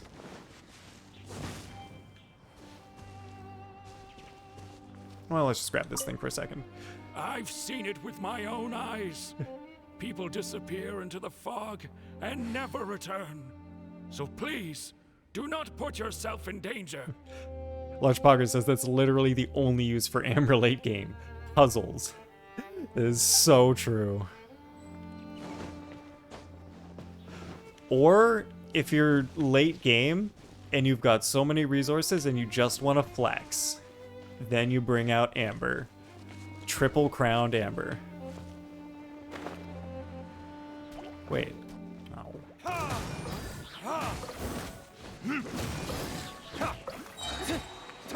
And soon she's gonna be outed from that role by, oh yeah, Yoimiya.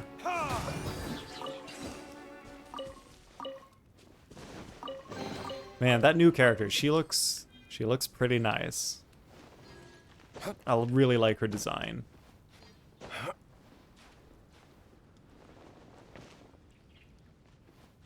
And she looks really fun. Oh, so you've seen like gameplay footage of her playing?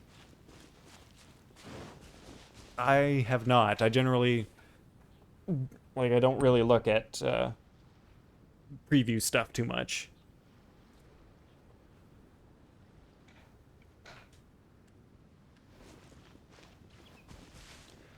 There are a few leaks you've seen. Good old leaks. I heard that, like, I haven't seen the leaks exactly, but I heard that MiHoYo leaked the stuff themselves. How did that happen? Like, was it an accident or on purpose, or is the information still available? Oh, they're all like 180p and 3 seconds long.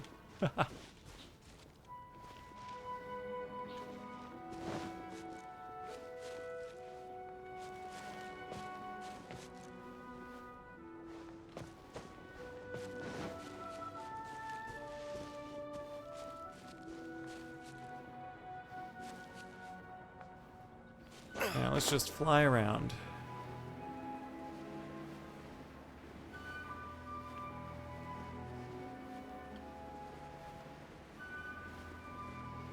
Yeah, MiHoYo dropped a bunch of the new characters so that leakers couldn't.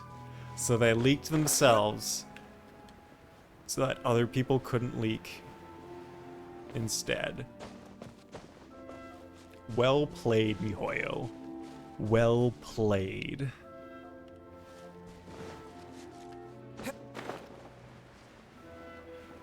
Well, apparently I am just the worst at finding these things to light up. There's one more. And I have no clue where it is.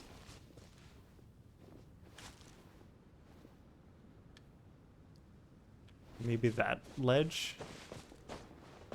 Open your map. Oh, should I unlock this waypoint first and then I'll get more visibility?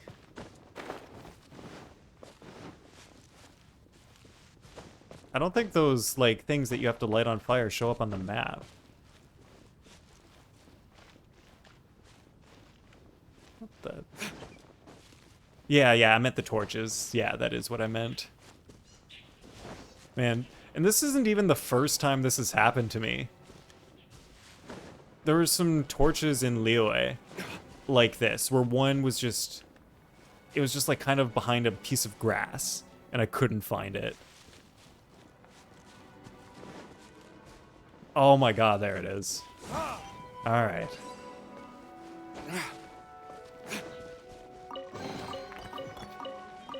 Thank you for bearing with me during my trials and tribulations. Huzzah! Huzzah, largepoggers. I thank you for your enthusiasm. It is very much appreciated.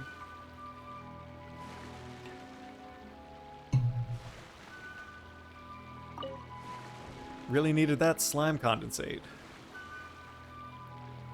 Alright, so while we are... oh yeah, let me just map to figure out. So I want to turn right.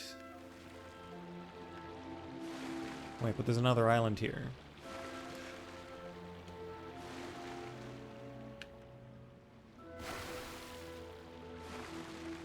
Maybe I'll check this one out. It doesn't look like there's anything. Oh, wait. I gotta... Yeah, let's just keep going. Largepoggers says, but let me tell you, as a Hu Tao haver, she isn't all that she's cracked up to be. Whoa, really? That's an interesting take. Is it, like, why do you say that? Like, I've got my guesses, but I'll ask you your opinion first. Can she absolutely cream and destroy and conquer enemies in a flash? Yes. Absolutely. But I sensed there was a but coming.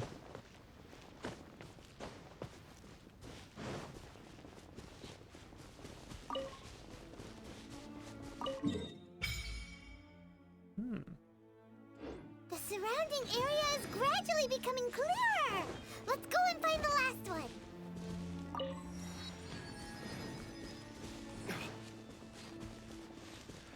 She's honestly quite weak in the AoE department. Ah, that absolutely makes sense.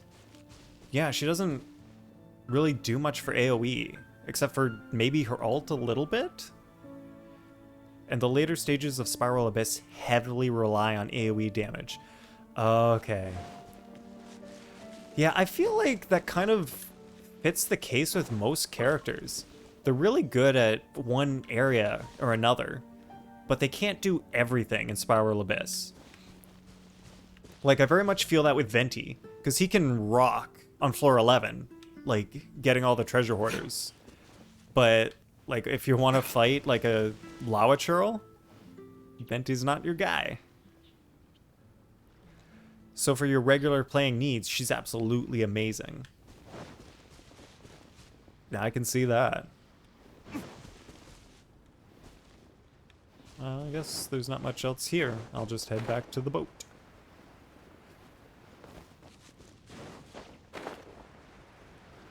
Ladies and gentlemen, please pack your things and get back to the cruise ship. We will be departing in 3 seconds. But in Spiral Abyss, she falls short in the later floors. Yeah. Which direction do I need to go? Around.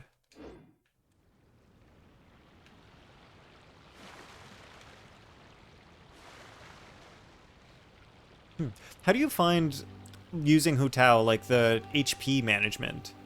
I feel like that's something I'm not sure I'd be super comfortable with. Like having to keep her HP low and then make sure you get it back up if it gets too low. Or at least, I guess if you pair her with Zhongli, then you're probably pretty safe. That's a nice pairing, that seems like. I see bubbles. Other enemies.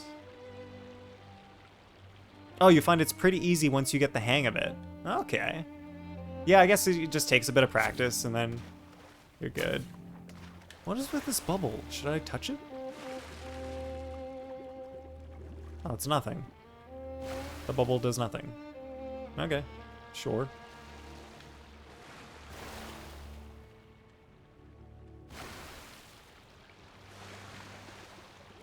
Xingqiu is great with her for the vapes and the small amount of... Oh yeah, the small amount of healing he provides. He does provide a bit of healing. And damage reduction with his swords. He won't overheal you. Ah, that is smart. Yeah, have Xingqiu who can heal, but not heal too much. Yeah, and Zhongli's shield's great. Best in the game.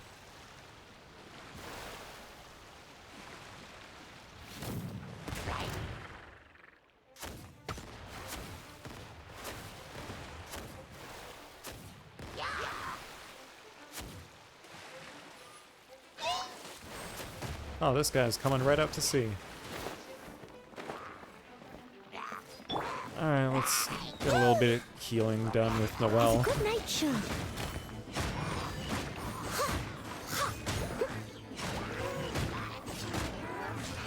And Diluc's back up to full health. Wait, how did I get frozen?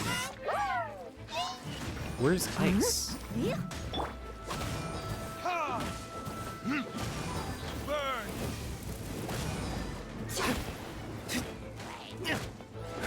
Oh, there must have been an ice guy.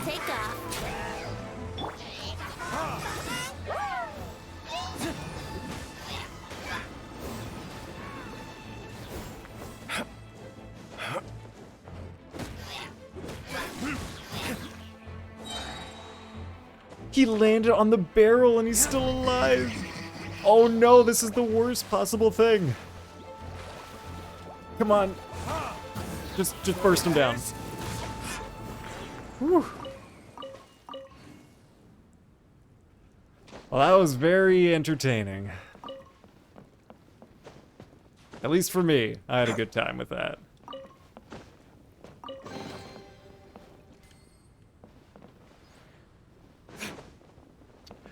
These chests that don't drop anything, they're getting to me a little.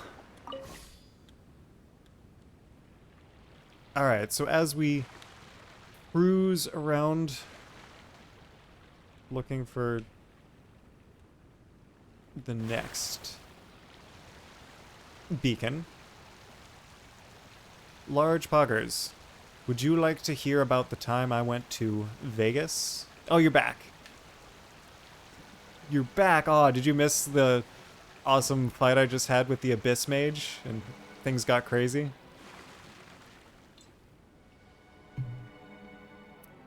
Oh, miss anything? Oh boy, did you miss stuff. There was an Abyss Mage and a fight, and then there were girls in bikinis. Oh, there's so much happening. Obama showed up and gave a speech. Man, you missed a lot.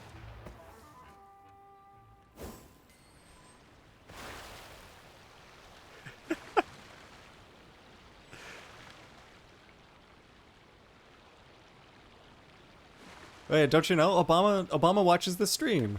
Of course. He loves my streams.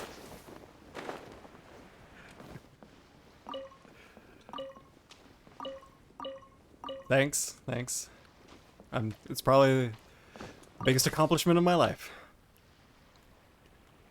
Nah, the biggest accomplishment of my life is getting one person to my stream. And that's you, Largepoggers. Thank you for being here.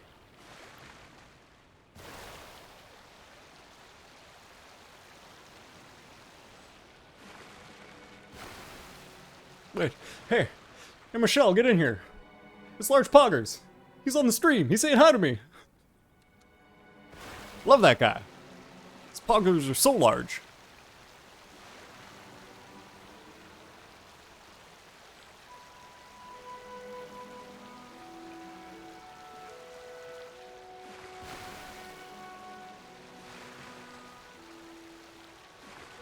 You sure that Obama isn't just Justin Trudeau in blackface? Oof. I hope not. I hope the blackface days are behind us. We found all the devices! Oh, let's go someplace higher up and get a view of our surroundings. Sure, Paimon. Ah, one of these guys. Listen, That's all I know of stick to Canadian your own politics. path, it doesn't matter what Mother Nature throws at you. Oof, that's a little sad that that's the thing you know. Freeze!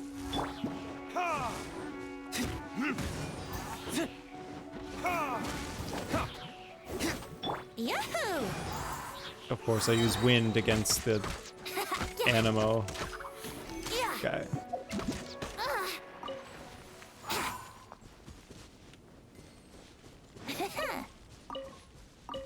Alright, so, Largepoggers, would you like to hear about the time I went to Las Vegas? Dodge this!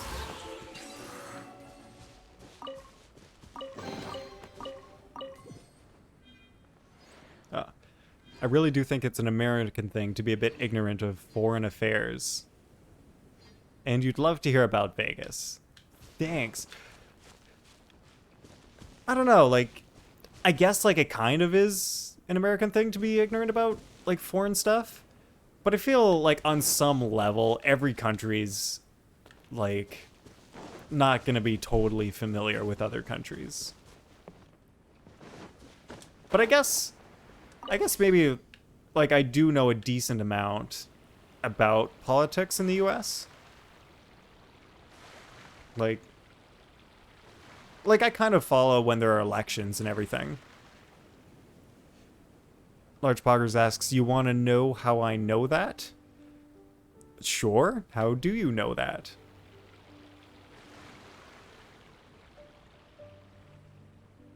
Huh.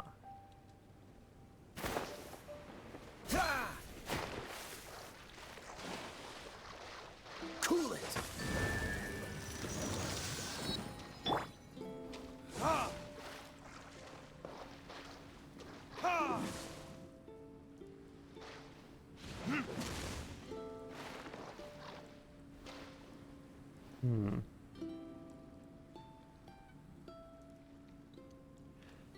Largepoggers says, I mentioned the name Justin Trudeau in another streamer's chat, and they were surprised I even knew the name?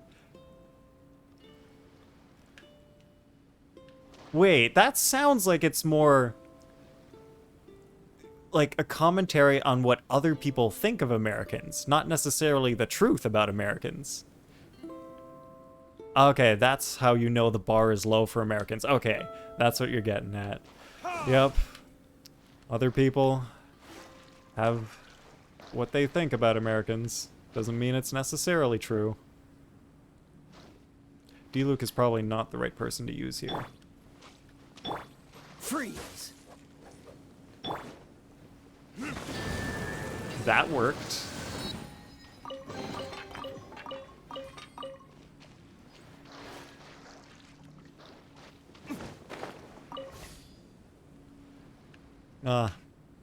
Man, so was it... Nice solution, thanks. Yeah, I guess it was kind of lucky that D-Luke's pyro could go through the ice. And you were just going to suggest Amber, but you got it quicker. Oh, okay, so Amber can shoot through the water? I didn't know you could do that. I'm just going to quickly double check that if there's anything on this island.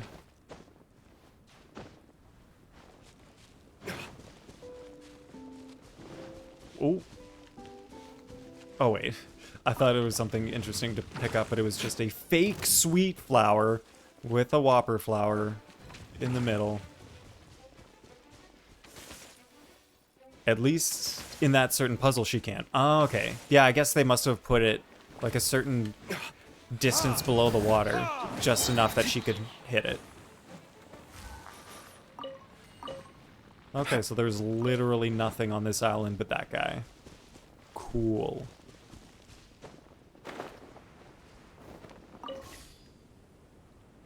Alright, so here we go. Vegas story time. Yeah, so it was actually... Oh, man. Approximately 5.5 years ago when I went to Vegas. I was doing an internship at a company in California. So it wasn't too far. Like, it was probably like close enough to Vegas that we were like, you know what, let's just go. Like me and some of the other people who were interning. So we just decided, like, for I think it wasn't even a long weekend. It might have just been the weekend. So like we left Friday after work and hey, California represent. Heck yeah. California's a pretty nice place. I enjoyed my time there. So yeah, we took a plane on Friday night over to Vegas.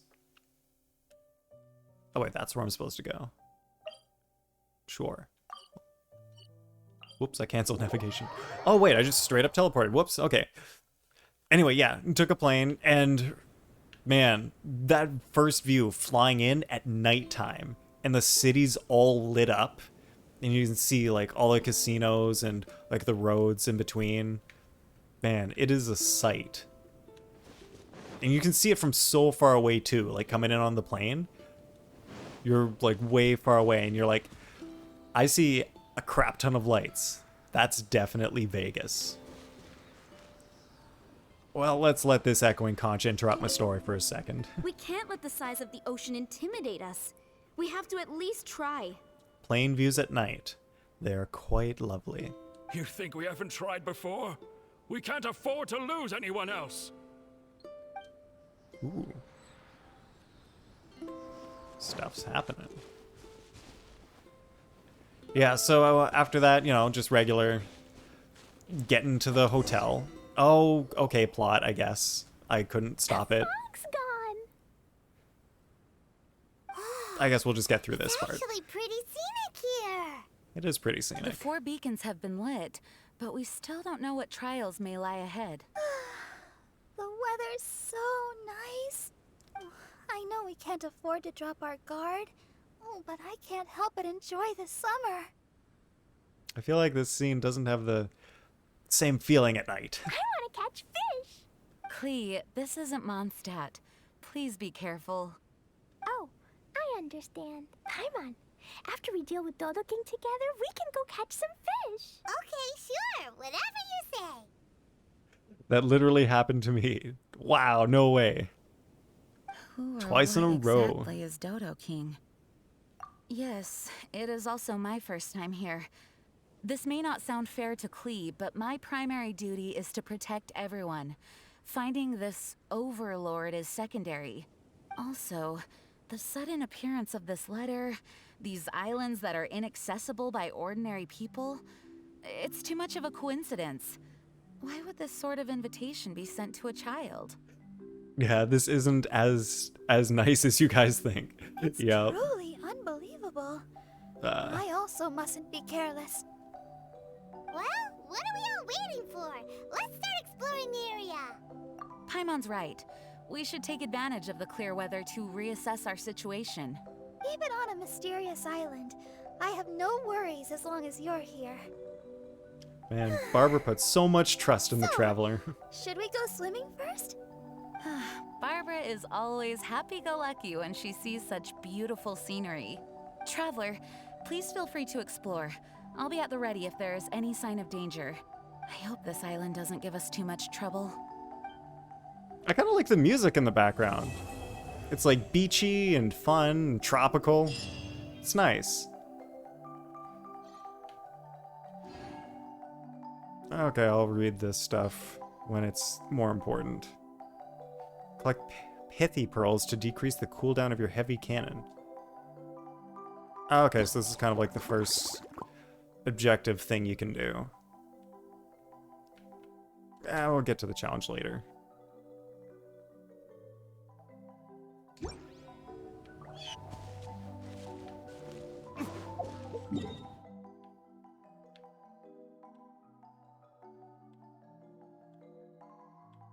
Man, these islands are so far apart. This really... It's given me Wind Waker vibes, where it takes forever to sail between all the islands. Oh, the challenge is super easy. You sail to a spot, kill Hilichurls. Alright, I'll give it a try then.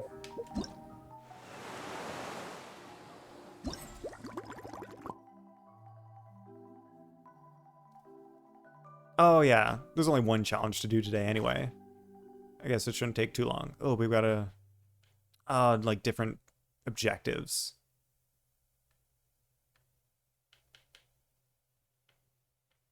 Oh man, so many objectives. Just don't go into the whirlpools. Alright, I will give it a try.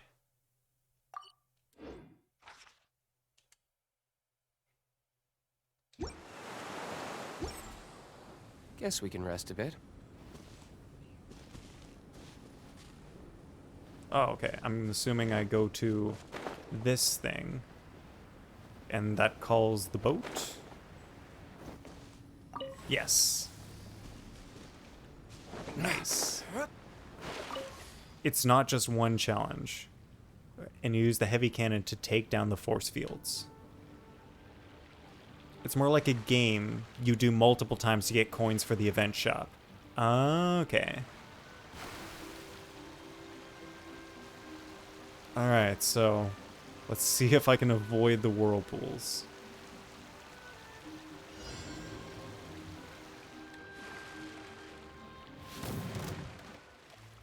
Well, that was useful.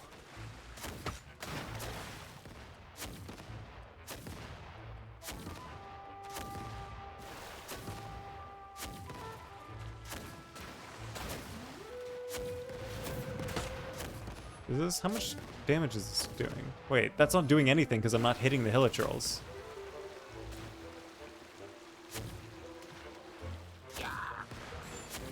Should I be, like, jumping out of the boat and hitting them?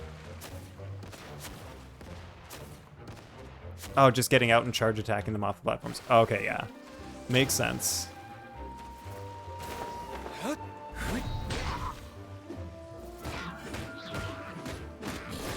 Actually, I should be using Kaya for that.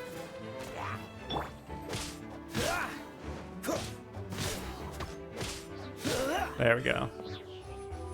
That's how you do the... Oh, no. That didn't go well. Takes so much less time. It was a good idea.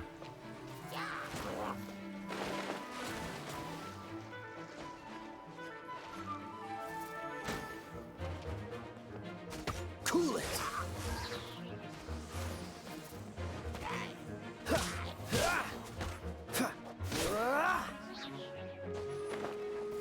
Oh, he's down. Oh, he did not want to go. Oh, there's more. Time for retribution. That worked out enough, I think. You only have to do this 10 times total to buy out the whole store. That's... Really? Wait, you mean like the whole store for the entire event, or just for like this one day? Challenge completed. Okay. That was totally fine. The entire store? Open the event tab? Are you serious? Okay, well I only got 200. There's a lot of stuffs here. So if I got 200 10 times, that would be 2,000. Looks like there's more than 2,000 here. Yeah, 2 stores. So we get the mini Harpastum doing other stuff.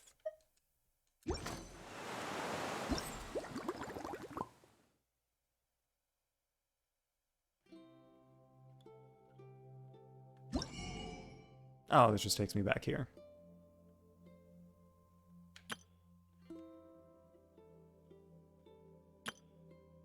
Where's... Okay, so I can claim this at least.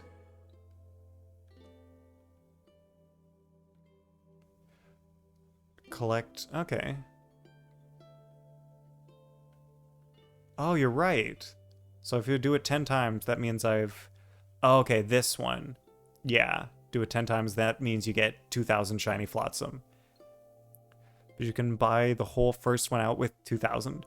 The second one is for a different event.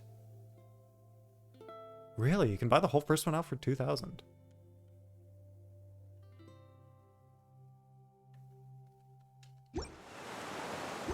Man.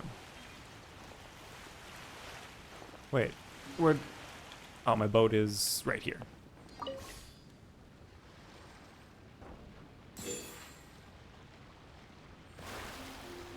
Wait, did these things matter? I don't know. It's great, okay. If you think it's great, then I will trust you. Look forward to doing the rest and getting all those rewards. Alright, so back to Vega's story. They decrease the cooldown of the boat's E skill. Oh, cool. That's good. Yeah, I just picked up a thing. This guy. Oh, don't really need it right now, I guess. They're not important, though. Okay. Yeah, so first, just hop out and charge the enemies off the platform. I can keep doing that. Okay, back to Vegas. Yeah, so first night in Vegas, there wasn't, like, nothing really much happened. I don't think anybody actually did anything. We were kind of, like, tired from the plane ride. So we mostly just went, like, to our hotel room. Which hotel was it? We, I think we ended up going to, like, what is one of the cheapest hotels in Vegas. Because, you know, like, as interns, don't exactly have the most money to be spending in Vegas. Verdict is? What was it? I should be able to remember the name. It's like Starlight something or other. It's the one that like kind of looks like a rocket ship, I think. Anyway, it was like the one that is... It's kind of like the farthest down the strip from the airport. Like, as far as you can get from the airport.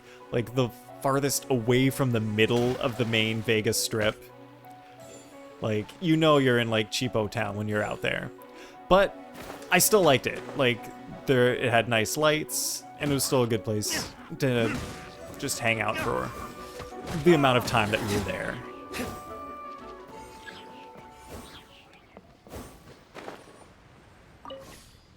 Man, telling stories and playing games at the same time is not as easy as it looks when you see professionals do it. Interesting. And you can destroy those small platforms the archers are on. Like, oh, the small ones, but maybe not this big one. That was hilarious. Aiming this way and it just shoots behind me.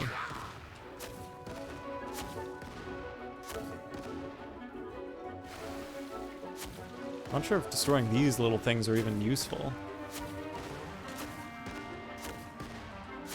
Yeah, not the big one.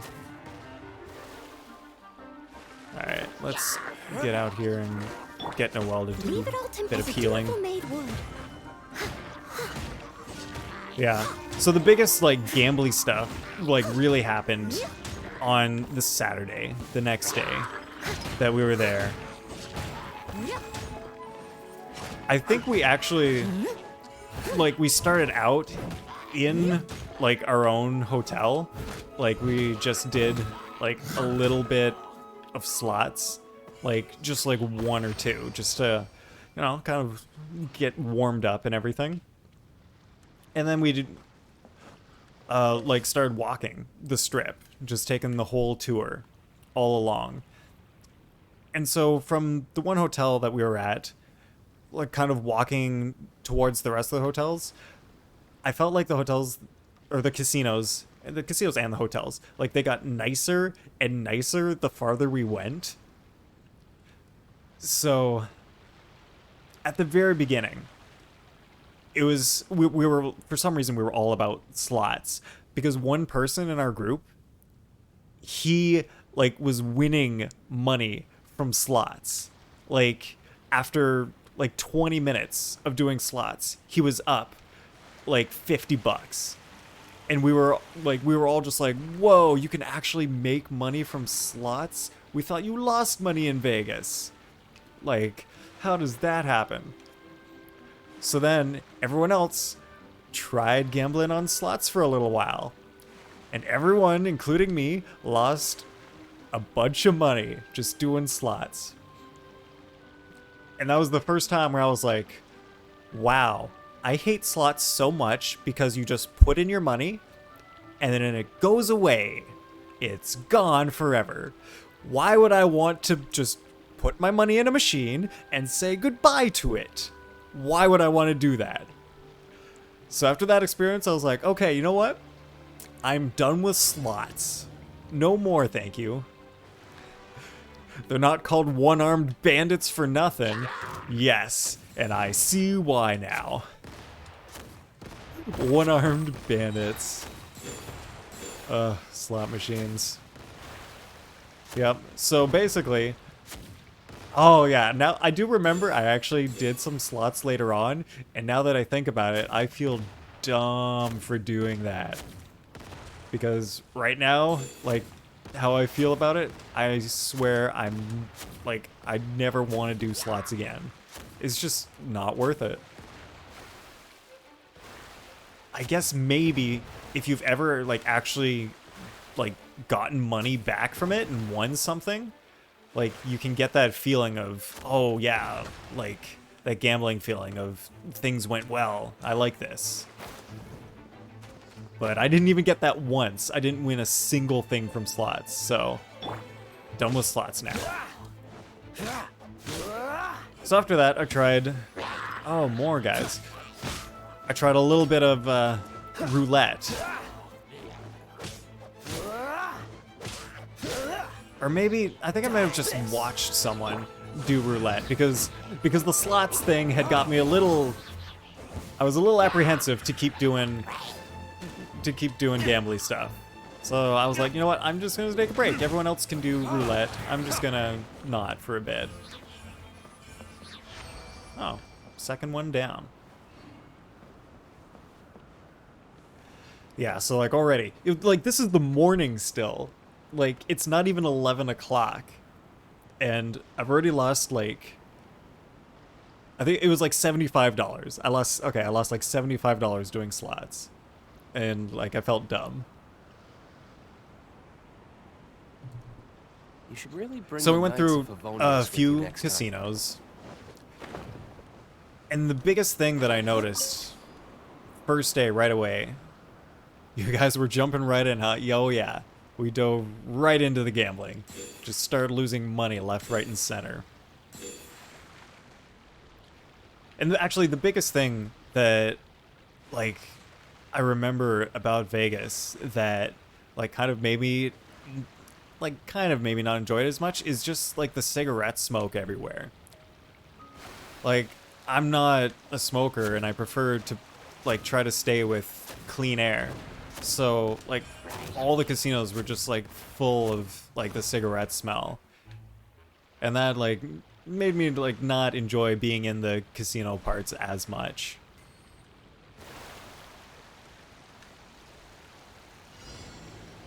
But moving on.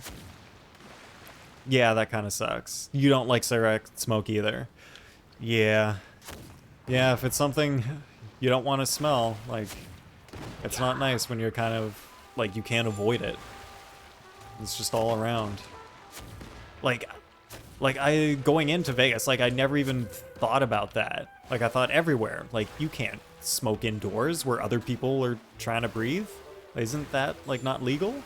But in Vegas, anything goes in Vegas.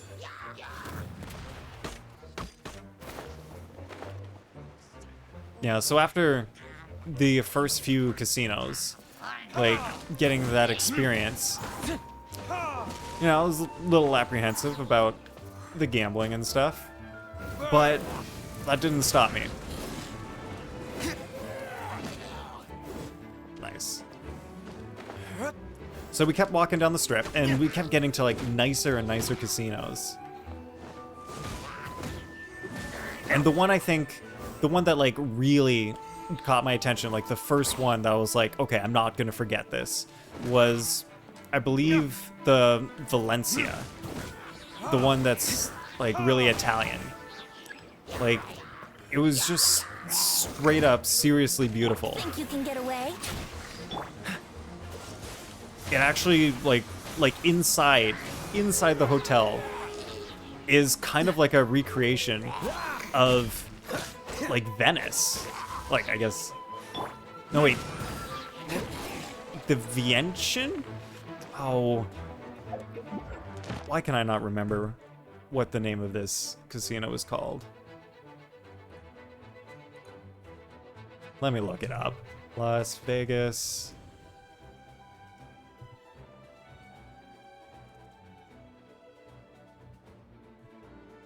Venetian, that's what it's called. The Venetian. Oh yeah, yeah, Venetian, right? Yeah, that is it. And that one, like,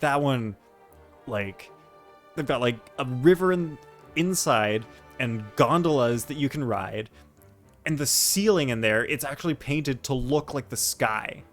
So, like, it looks like they try to make it look like you're in Italy, and they do a pretty good job of pulling it off. Like, it was nice there. That was the first one, and then, like, they kept getting better after that. Yeah, that's one of the major reasons you want to go to Vegas. Yeah. Like, the architecture and the art and the design inside, like, some of these casinos is just incredible. Man, and, like, I can't believe, like, they got even better. Like, there was one that the next one we went to, it looked kind of like, it kind of reminded me of Alice in Wonderland. I'm not exactly sure how to describe it, but it looked like just magical. And there were like flowers around and silver and gold things. Man, it looked really interesting. And so, yeah, actually, that first day, I think I avoided like a lot more gambling until we got to, that's cool, yeah. Until we got to the,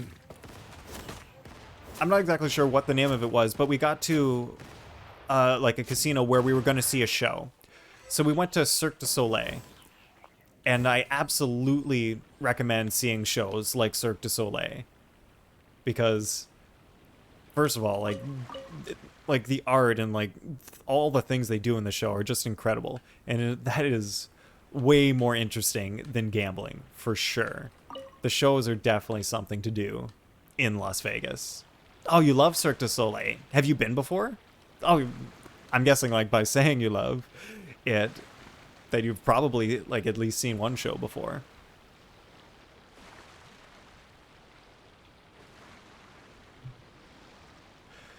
Oh man, do I remember which one it was?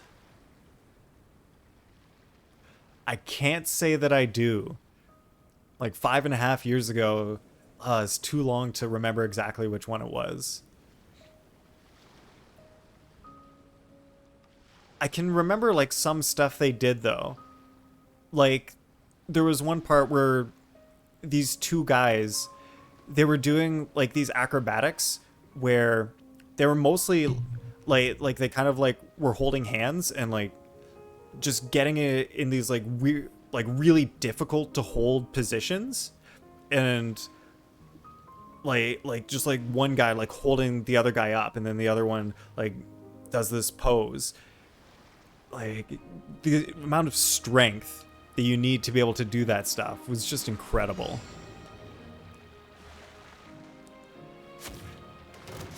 Like if I tried to remember the name, for some reason I feel like it had something to do with water. Like some sort of like, even though there wasn't like much water in the actual show. Or like maybe Cascade something or other. Yeah, it was impressive. And like there were actually some tricks that they were doing that were so difficult that like the acrobats, like they actually like messed some of them up. And like you could see how difficult it was to even pull off in the first place. So when they messed like some of them up, nobody was mad because everyone was just like, yeah, this stuff is so hard, like we can't even be mad at you for messing up. Your family used to go whenever they came to San Francisco. Nice. Like how often do they come to San Francisco? Is that like a once a year thing?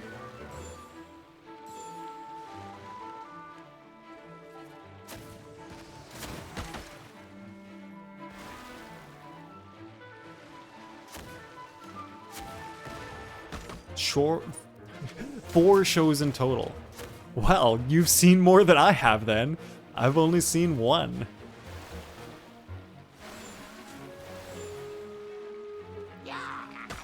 Yeah, but that show, it was like definitely worth it, and I'm glad that's something I did in Vegas that I definitely don't regret. It never gets old. Nice.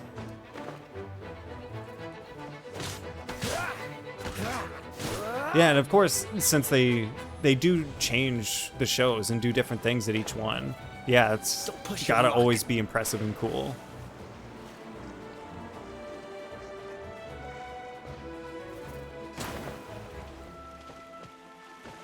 Let me get this last guy. Oh, he wasn't the last guy. I must leave time to clean up.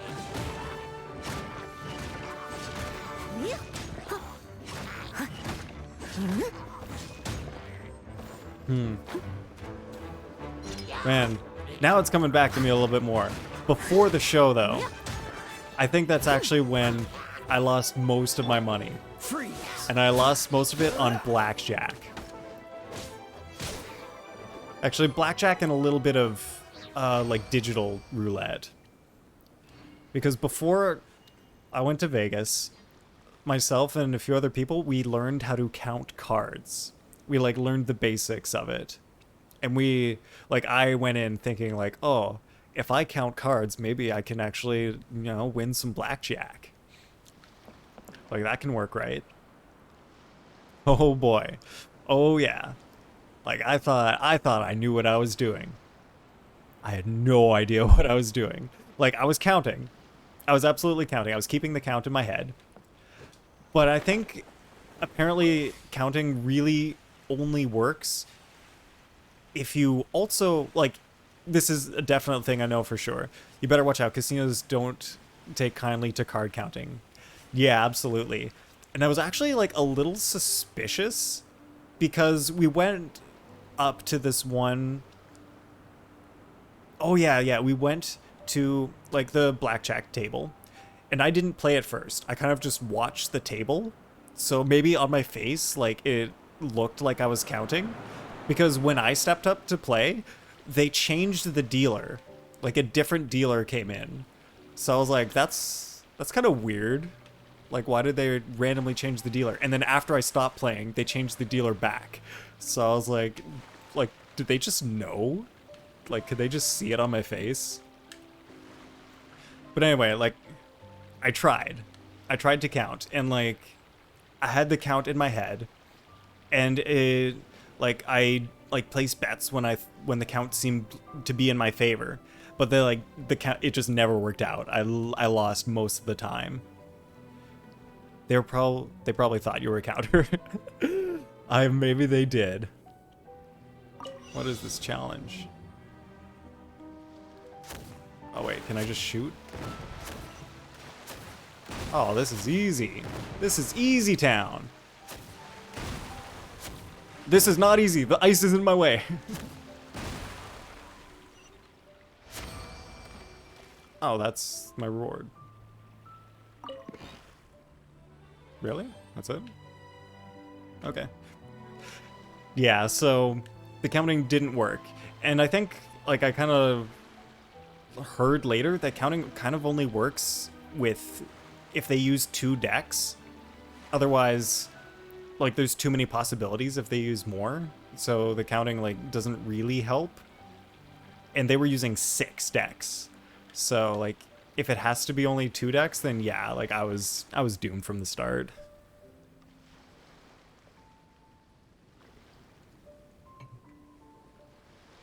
So yeah, that was... Doing that is where I lost a majority of my money, I'd say. So then we also tried doing... the digital roulette instead of like the physical roulette. They've got like the machines that are kind of like slot machines, but instead of slots, it's roulette. And that, like, doing that before, like, the people I was with, we had looked up like strategies, and so we had found the martingale progression. Have you heard of the martingale progression?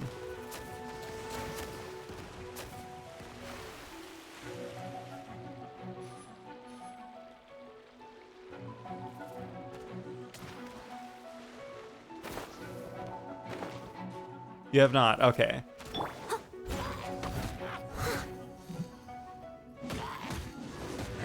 Yeah, so it's kind of like the strategy you can use to try to,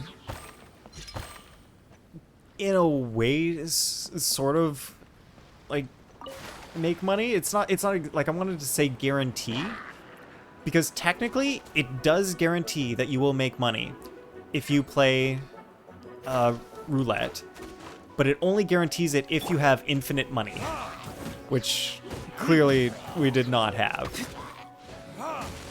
So how it works is, like, you always bet on either you pick black or red and you just stick with one.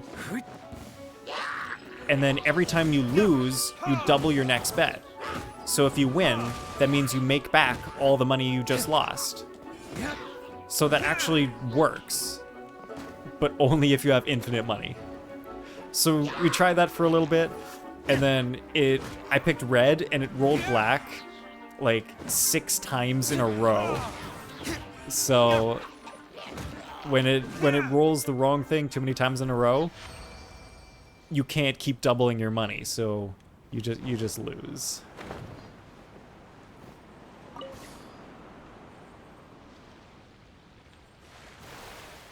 So that's where I lost a bit more. And then after that, like, I had so little money left, I was like, well, gambling's not for me. Not my thing. What I actually probably should have done is, like, do poker and, like, try hard at it. Because I feel like at least that's a bit more fun. So it's one of those mass concepts that banks on super low probabilities. Yeah, sort of.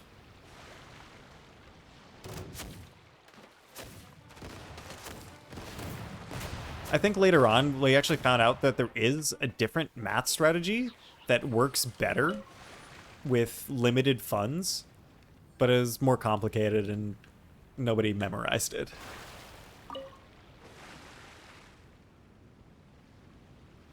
Yeah, you prefer the card games to roulette or slots. Yeah, that's absolutely, like, that is probably a big thing that I regret, is not, like, I never actually played poker there. And I guess, like, it's kind of my own fault for losing, like, most of my money from all the other stuff that, like, I didn't really have enough left to go in to do poker. Because, of course, I, like, partitioned out a certain amount that I was willing to lose, and, like, I didn't take out any more money. Gotta be safe. Largepoggers says, I mean, I'd probably still lose hella money, but at least I'd have more fun. Yeah. Yep. That's what I think as well. Like, even if you lose, like, it's a totally different experience playing cards compared to just slots or roulette. Like, there's bluffing involved. Like, at least with cards, like, there's a little bit of skill involved. Like, you have something to do. Like, you feel like you have some control over it. Whereas the other ones, you have absolutely no control. And it doesn't feel great.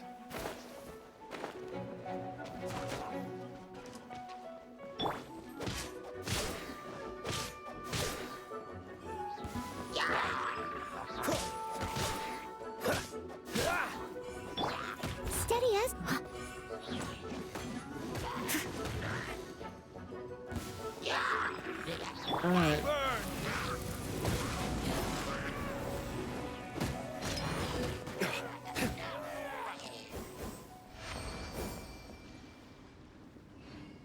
And another one bites the dust.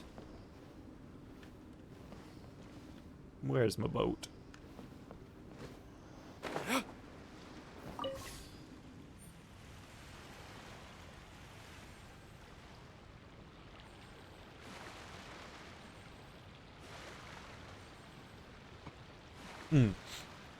Oh yeah, another section. Another place we went. I believe it's, oh yeah, it's Caesar's Palace. Now that one is another casino with just, like, absolutely incredible architecture. Is this bombable?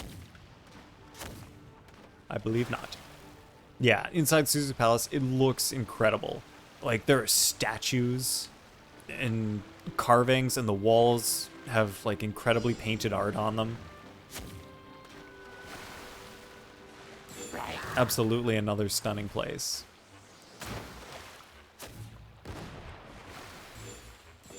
So what we did there, like, besides just, like, look around, is we had dinner at Caesar's Palace. Because apparently, well, like, Caesar's Palace has this buffet that's, I think it's one of the more famous buffets in Las Vegas. Nice, they're done. And it's also a very expensive buffet. Very pricey. Let me just hop out here.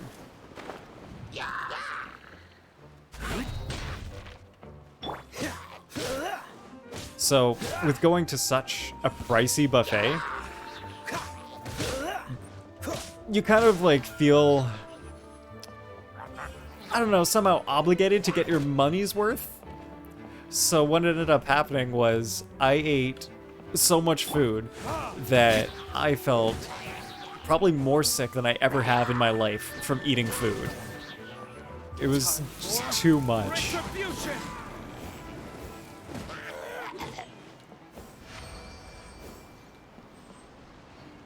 Now, it's true that the food was actually, like, it was good. It was really good. But was it, like, $100 good? No. No. It wasn't $100 good. It was like $80 plus tax, whatever that works out to. So, and then stuffing myself, I was like, does it even out? I don't think so. I wouldn't say it was worth it. You've done that too. Yeah. Yeah, but then again, like that's, I guess for me, that was another thing I needed to learn. Don't overstuff yourself until you feel awful. It was like, man, my stomach was just so incredibly full.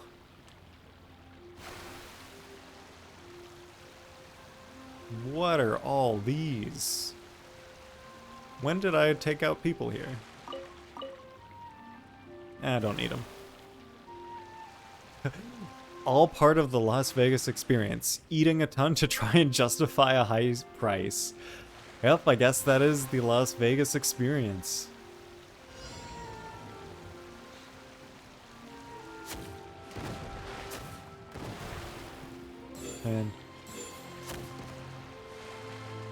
And then there are other, like, really nice looking places, like the Luxor.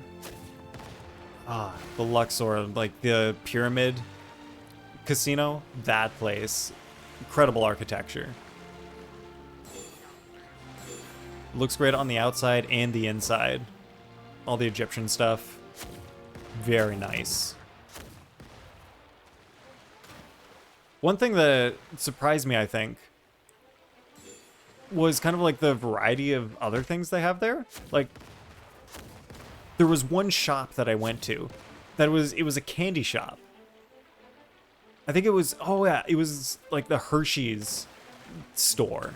Like Hershey's chocolate and candy. And they just had like walls, straight up just like the wall just covered with jelly beans. Like in a tube that you could take. Whoa. Okay, D-Luke. It was just, like, incredible. And they had multiple, like, miniature, well, when I say miniature, I mean, like, taller than a person, but it was the Empire State Building. And they had one Empire State Building made completely out of chocolate, and another one made out of jelly beans. Look at that guy floating on the force field. That is funny. Whoa, this guy... Okay. What's the hurry?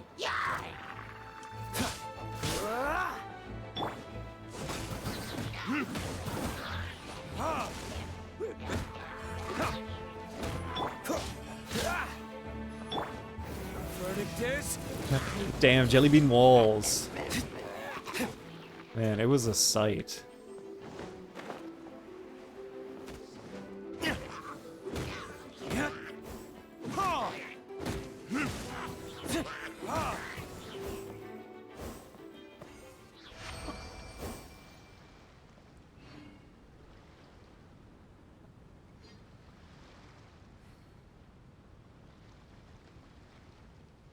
Trying to think of, like, there was some other stuff we were gonna do. Oh yeah, apparently they have a really good movie theater there that we were thinking about going to. But, oh yeah, like when we were thinking about going there, it was our last day. And, like, you don't want to miss your flight. Like, that's... You don't really want to risk missing your flight to leave. So we ended up not going to the movie theater. Guess we can rest So a bit. instead, what we did... Wait till that cam comes back. Instead, what we ended up doing is we went to a comedy show. And that was actually, like, a really good experience. Because I'd never actually been to a stand-up comedy, like, dive bar sort of place before. And it was really fun. Like, the comedians were good. And even though, like, one of the comedians, you could tell that he was not completely prepared for the show. But he's still, like, you've never seen live comedy. How was it? Yeah, it was great. Like, even the one guy who wasn't totally prepared, he still, like, did a good job. And, like, the thing that I loved the most was how, like, positive the audience was. Like, everyone, like, was laughing, and even, like, the guy who was, you know, underprepared and, like, kind of just, like, reaching, like, into his barrel of jokes, like, trying to remember stuff. Everyone was, like, on board. We were like, you know, it's okay. You're doing good, man. And it was just, like, such a, like, nice, positive experience.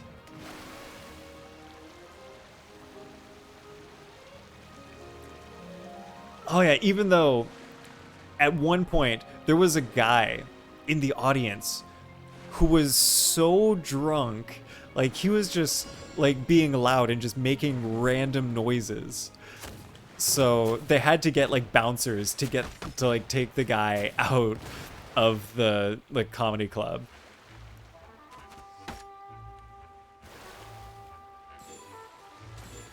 Man, so much stuff happens in Las Vegas.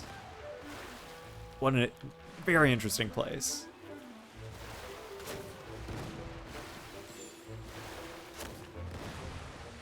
And I didn't even get to go to all of the casinos. Like, I didn't go to the area that's like a recreation of the Eiffel Tower. That one would have been cool to go to. Yeah, seems like it. Wait, how do I... Oh, that worked.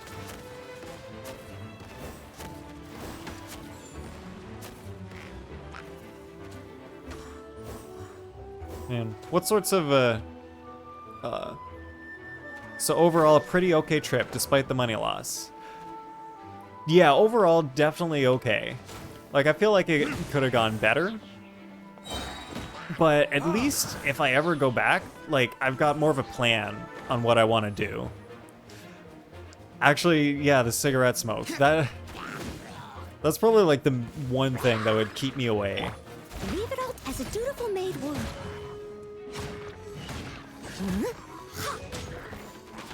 Yeah, maybe that is more of a reason why I'd be hesitant to go back to Las Vegas. Like, everything else is pretty cool.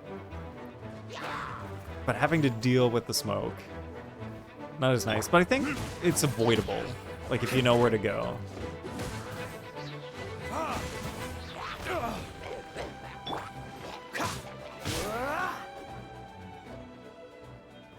Yeah, if I ever did go back, I would focus more on, like, seeing the sights, doing activities, seeing shows. Like, that's the really good stuff there. At least for someone who's not as much a fan of the gambling.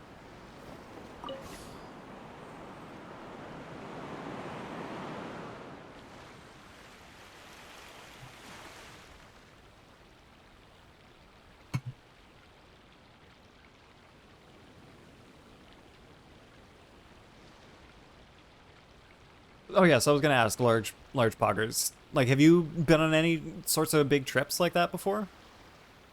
Gone anywhere interesting? Or not even interesting, just places. Just a vacation, just a trip.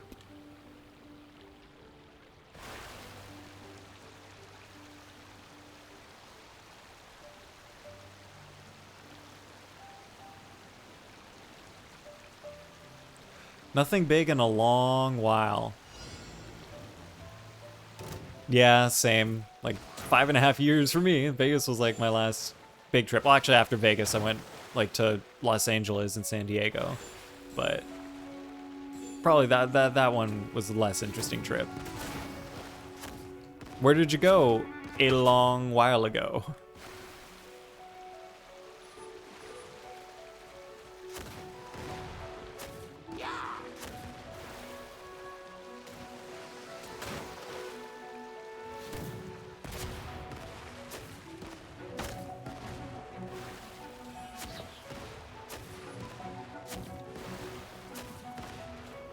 Whoa, you went to Paris, London, and around Ireland for 2 weeks.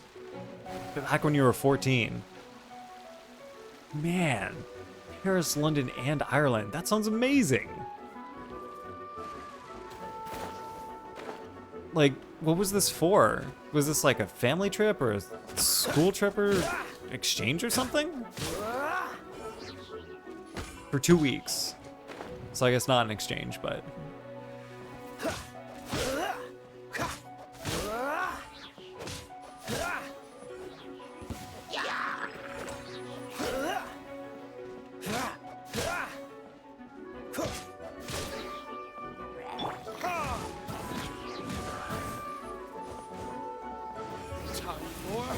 Retribution!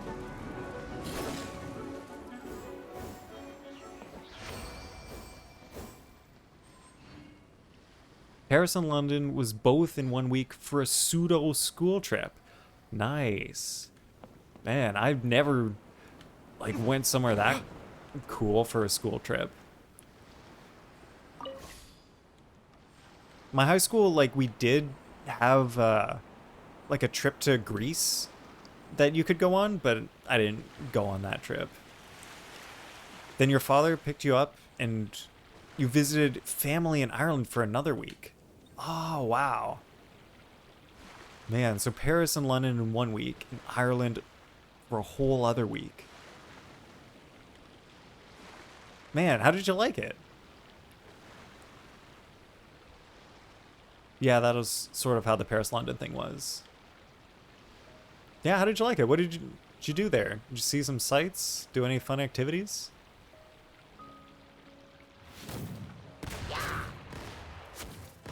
Optional, and you had to pay for it. Yep, that sort of school thing. It was really fun. Ah, glad to hear it.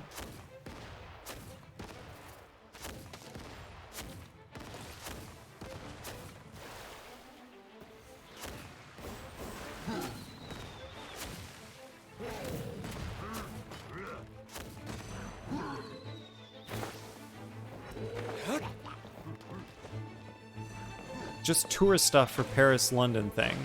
But the coolest thing was in Ireland. Ah, what was in Ireland that was cool? Steady as stone. Time to clean up.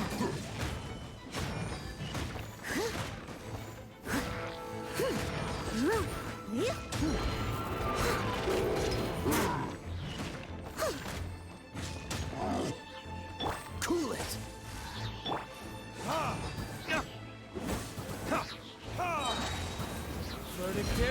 We got into Cork on the day that their team had won a big Irish rugby game.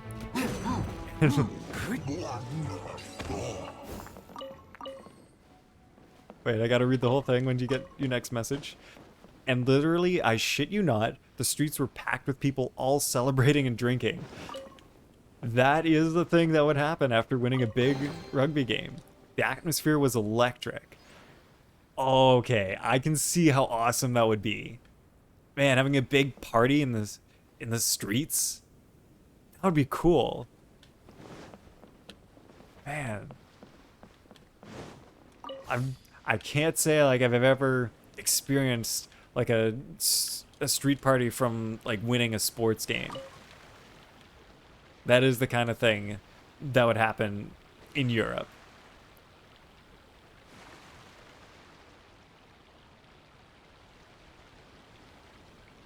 Man, that sounds... And that was like when you got into Cork. Nice. Man, what a way to start a vacation. Atmosphere was electric. Yeah, it's very European. It was awesome. That sounds so cool.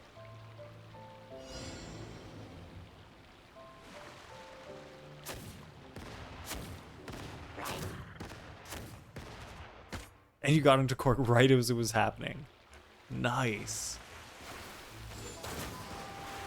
Man, are you even like a fan of rugby? Or was it like 100% just the atmosphere that got ya?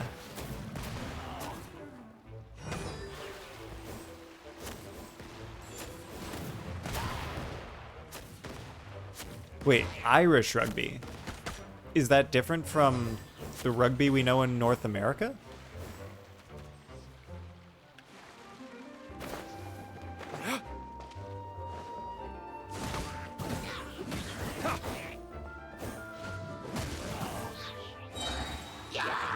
It's apparently a whole different thing. Whoa.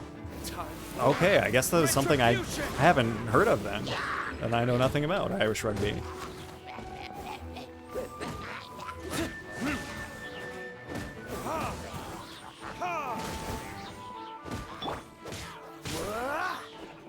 So it was just the atmosphere that got you going.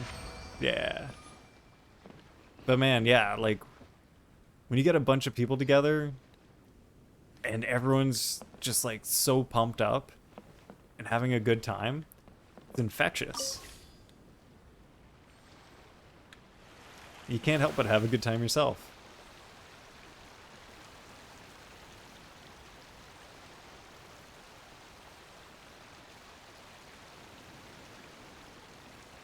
You know, I feel like I kind of got that at one point. Like, in my last year... Yeah, my last year of high school. Like, I was in my high school's jazz band. And we went to this show. And I can't even remember, like, what the point of the show was. But it was just like a bunch of like local schools, I think. Oh yeah, let me read what you've got. Our family had got us jerseys, and I can now confidently say I am a fan of Cork's Irish rugby team, having never seen them play. Nice. And yeah, you can totally become a fan just from having like an awesome experience like that.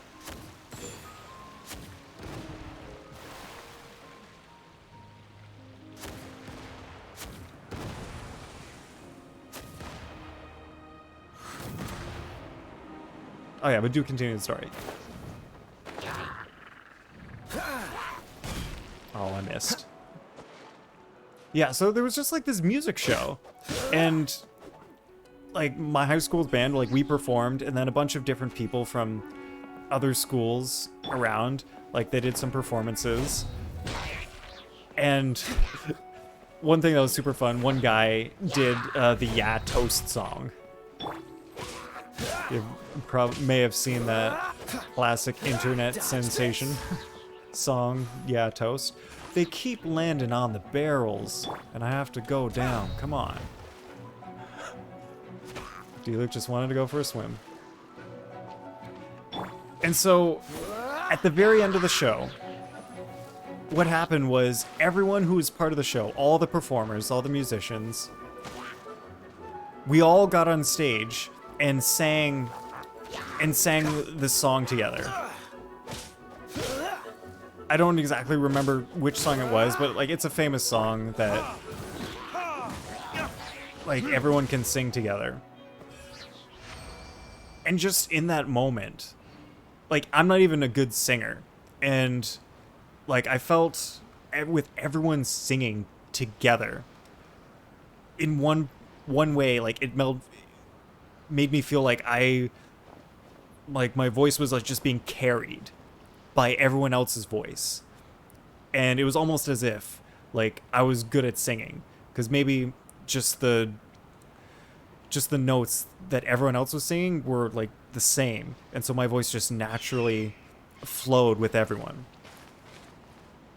And in that moment, it was like kind of being connected to everyone in the room. Singing together this song, and it was a very happy song. Like, where the words, like, they make you smile. And it was just such a good moment.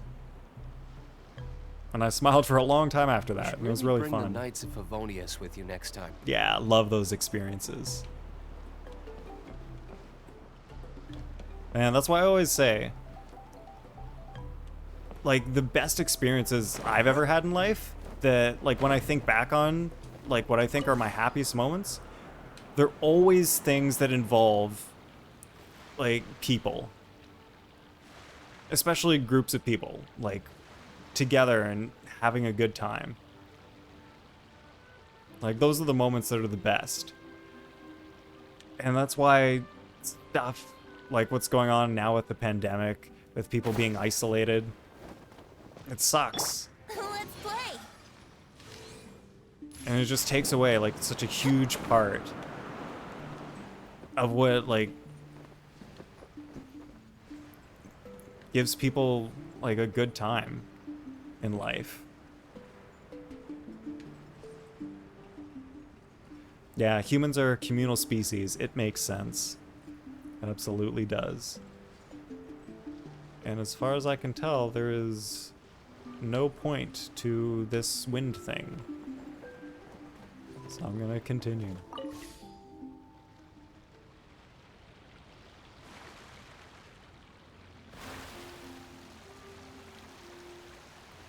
Man, I'm not even keeping track of how many I've done.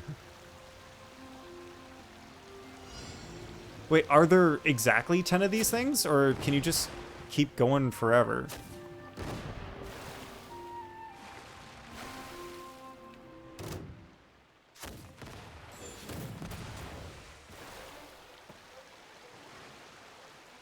Unlimited. Oh, man, what if I've actually done all the things?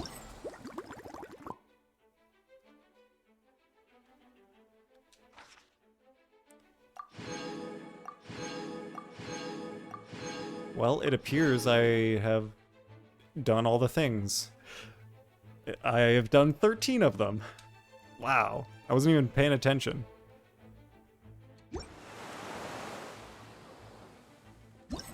Yep, I'm done. Alright, let's get that Crown of Insight. Get this Northlander Billet Trove. Okay, now I have the option to buy stuff from the store. But, like, I might as well, right? What even is this Northlander Billet Trove? I'll figure it out. Sweet books.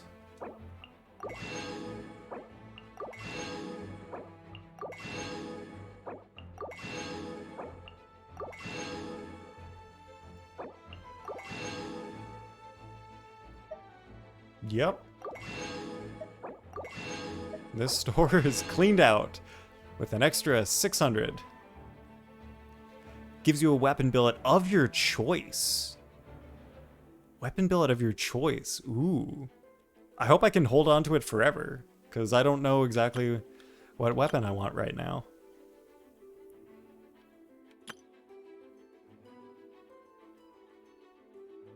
You can. Sweet. That is good to hear. Alright, well, I'm gonna peace out of there.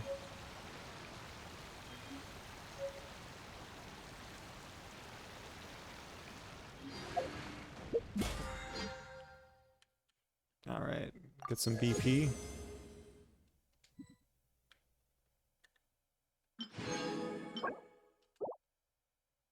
Wait, I thought I'd... Oh, yeah. Got it.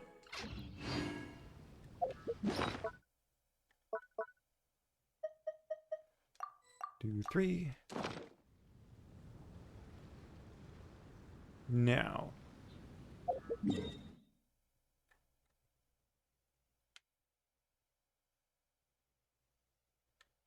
I'm guessing... Oh, but speaking of good experiences, you got a story about one of the worst airline experiences you've ever heard. And it was on the Paris trip.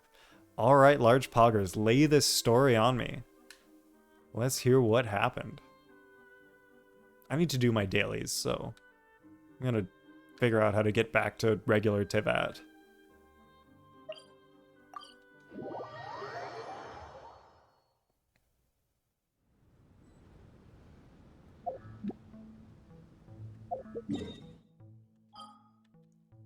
That's how.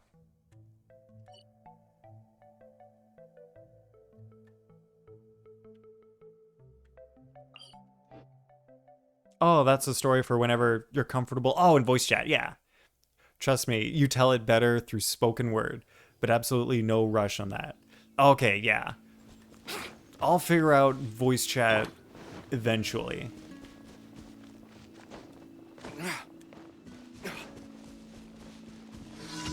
Oh, like at some point, like we could just voice chat ourselves, or like, do you think it's something you'd want to tell on stream, like when more people are around to hear it? Like, it sounds like it's like a pretty interesting story. The story will always be there.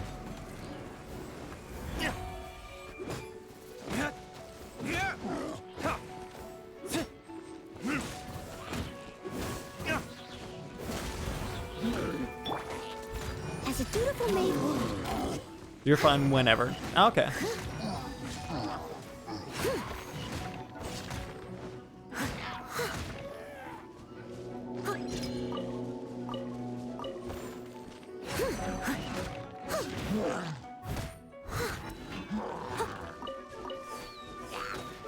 Take your time. Here we go. Freeze!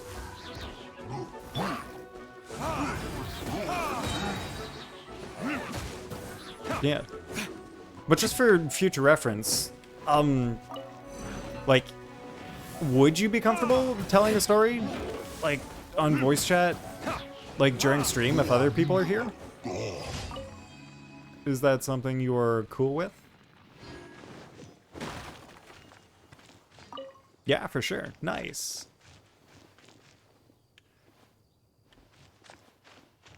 Yeah, if it's a story that, like, everyone could be interested in, like, why not? You love telling stories, so you're fun with more people. Oh, cool.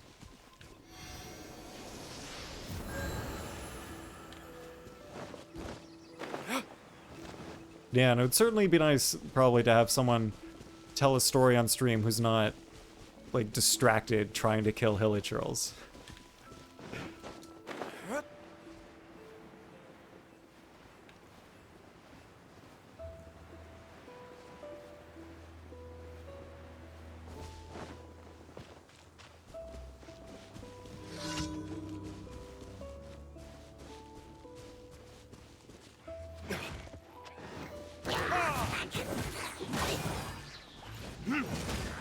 Time for retribution! I think you make do pretty well so far. Thanks, large poggers. I try. I do what I can. Wait, he's still alive? No.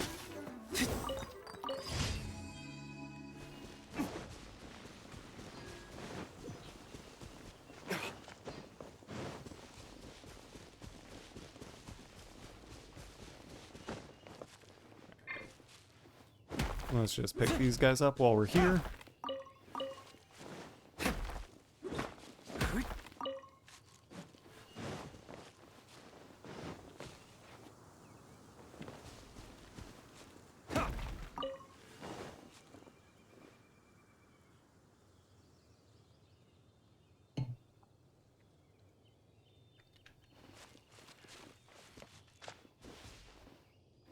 Oh yeah, so something slightly...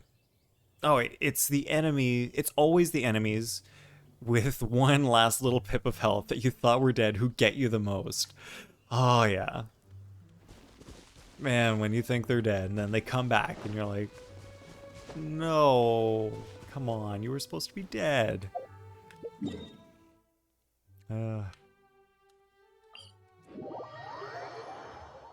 And then for some reason, sometimes it's weird. I don't know, maybe it's like in challenges like Spiral Abyss or the Twisted Realm when the enemies can be super hard. But like it's really annoying when it looks like they've got just like that last little bit of health. And then you keep hitting them, but they don't die. You're like, what? Your health should be gone now. How are you not dead yet?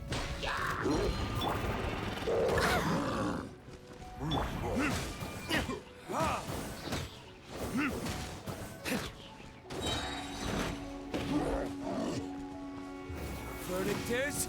Yeah.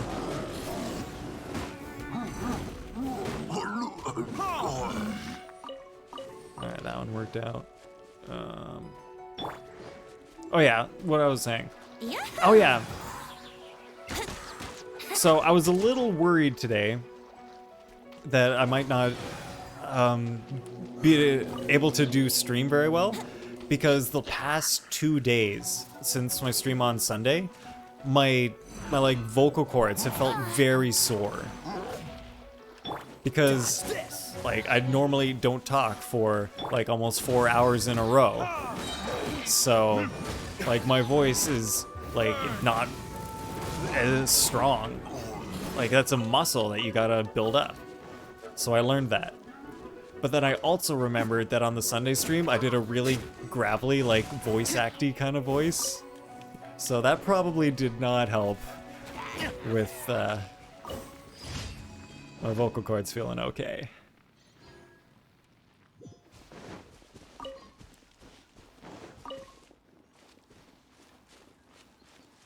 Yeah, that definitely happens. It was funny, like on Monday at work, I was trying to speak very softly to not put more stress on my voice. But so many learning experiences. Like this has actually been great. Like doing like something new like this and learning all about what it takes. It's been fun. If you're not used to talking constantly for hours on end, it can end up hurting. Yep. It certainly can.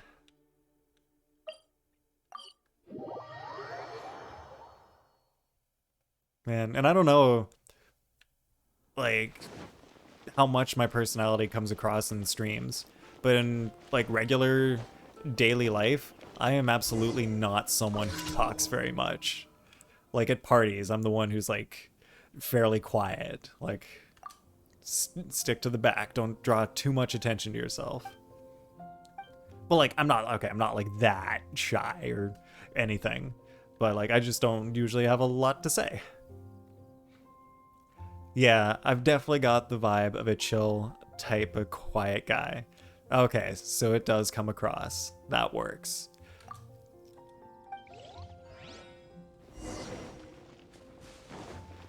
Yep, that's very much my style. Fairly quiet, fairly chill. Just take life as it comes. Can't you give me a better price?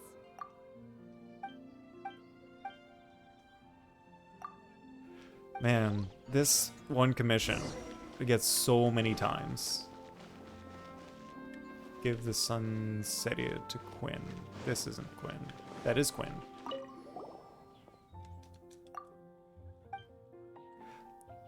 Not in a bad way or anything, just not the type of dude who's always in the proverbial spotlight. Yeah.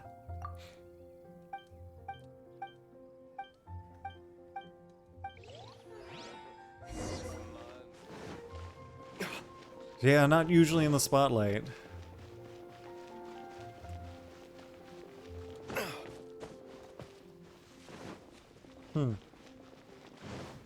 That makes me wonder, like, it kind of is like being on the spotlight, being on stream. Like, people are looking at you, like they've got expectations from you.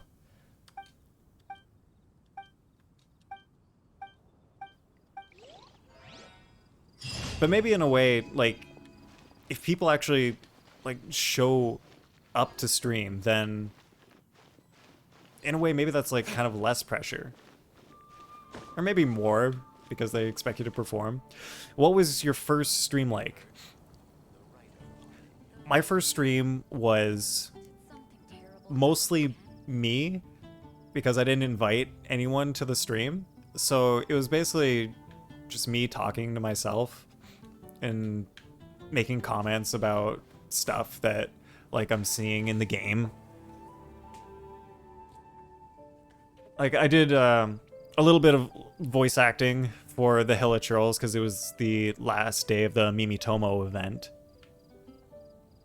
And actually, like, I feel super lucky because about like 40 minutes to an hour into the stream, a random person on Twitch joined. And I was like, wow, someone's actually here. I have someone to talk to now, and someone like who's actually watching, so I'm not just talking to myself this whole time.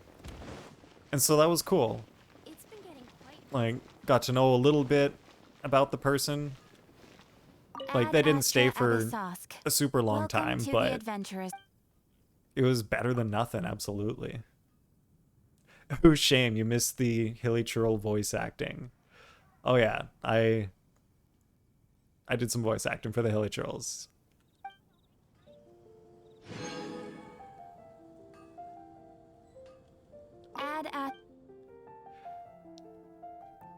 Largepoggers says, yeah, I feel like streaming is somewhat easier with a chat to talk to.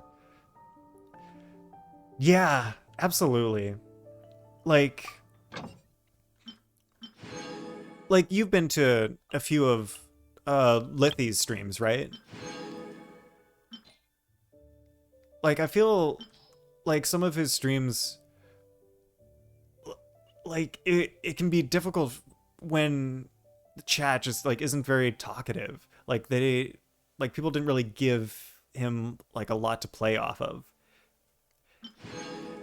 And, like, in a way, like, I felt a little bad because I wanted to be, like, someone who could be interesting in chat and, like, help him out. But, like, kind of as we talked about a bit in our last stream, I'm not great at being in chat.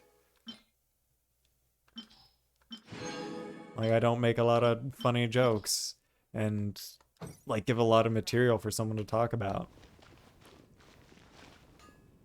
Yeah, you always try to talk a lot in chat so more people have a good time. That is awesome. Like, myself and other streamers, like, we appreciate people like you so much because you make our lives just, like, so much better and easier.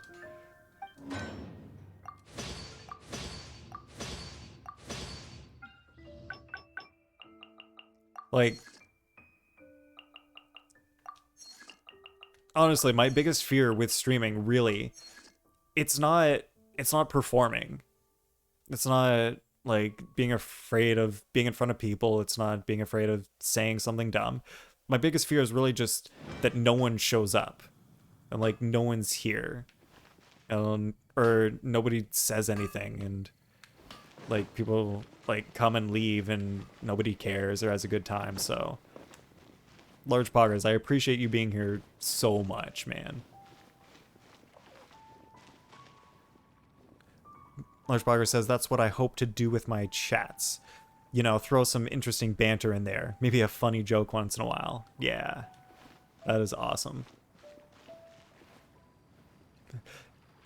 Largepoggers says, I appreciate you for streaming, man. Thanks so much, Largepoggers. Man, who knows what we've started with this streaming journey. Who knows where it'll take us. Like, I don't care to be like a big streamer, like the people who've got like thousands of viewers and stuff. Like, that's not even something I care about. Like, I just want to like talk to people and have fun and just talk about stuff and give advice where I can. I like that sort of thing.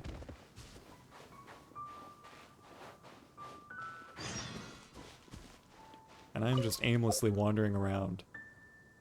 I should probably do something with my resin. Remember me. largepoggers says, remember me when you have 50,000 viewers, my guy. Oh, that would be a day if that actually happened. But my guess is that that sort of thing, like, won't ever happen. Like, I'm not super familiar with, like, the actual super popular streamers who have thousands of viewers, but I feel like they're the kind of people who are, like, very animated. Like, lots of, like, big gestures and talk and, like, things that are super entertaining that really catch your eye. And, like, I'm not, like, a big, like, animated sort of person. I'm more, like, as we said, like, chill. So I feel like that doesn't bring in, like, the thousands of viewers.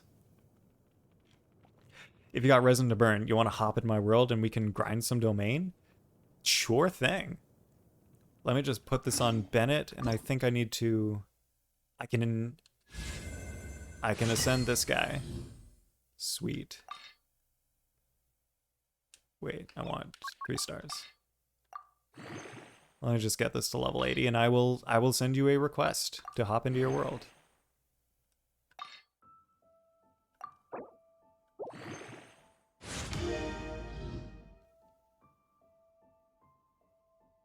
All right, looking good. Oh, actually, let's do my world. Okay, sure. You can hop in, no problem. Oh, you don't necessarily need to grind. Yeah.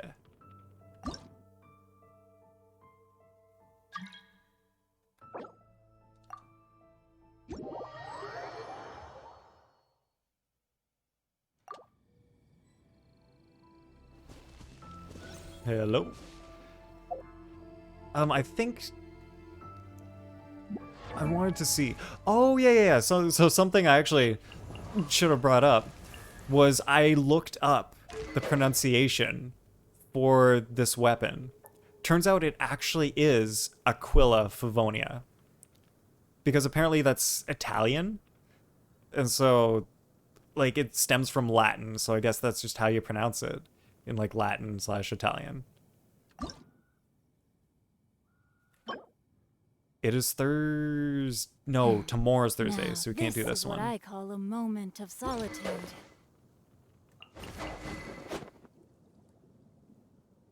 Seems you were right.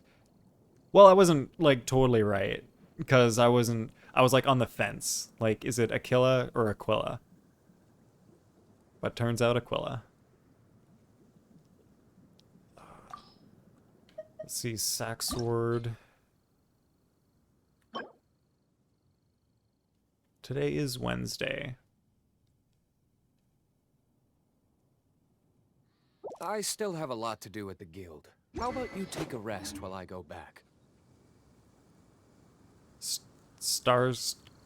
Oh. That's why you put it in the Twitch chat instead of the Genshin chat. Yeah, you can totally use Genshin chat as long as they're not censoring you unnecessarily. What domain are we starting on? I probably should do artifacts. Maybe finally get some good stuff from a D-Luke. So I guess we can do the Crimson Witch of Flames one.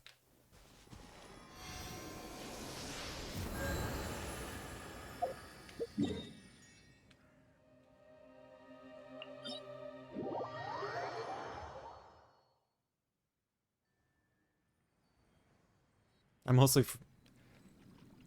Alright, Largepog says, I think I'm gonna stick with Genshin chat so I don't have to constantly switch. Yeah, you don't have... Switch monitors. Yeah, not worth it. You don't have to switch.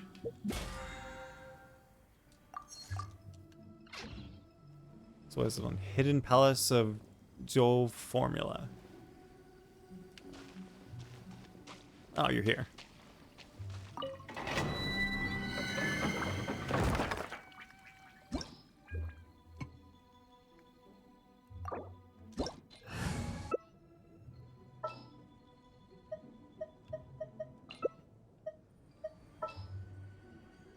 Alright, let me get some decent people.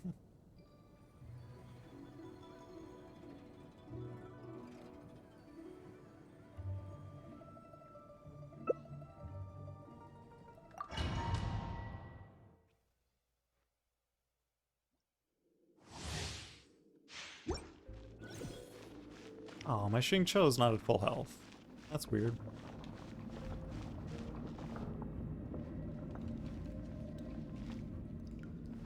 Are you just gonna be over there? Oh, okay, one sec. Got it. No problem.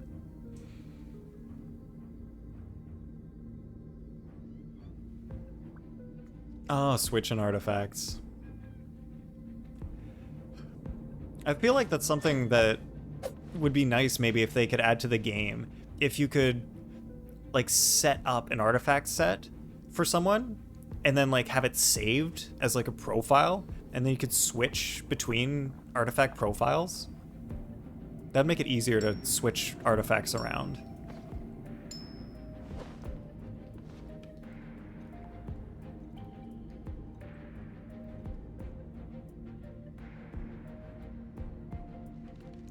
Almost ran in there with no hydro damage. Oh boy.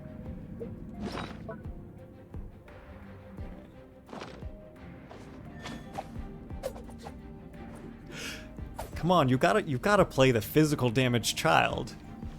That's the only way to play him.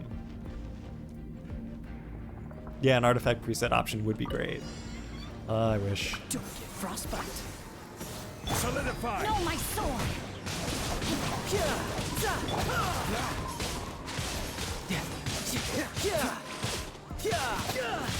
No time to lose.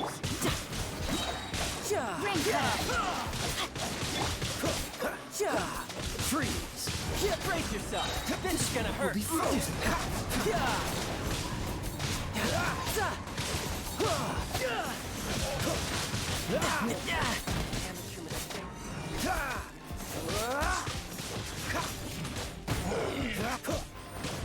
Cool it. Rain outlines your fate. Witness the power. Oh, so sorry.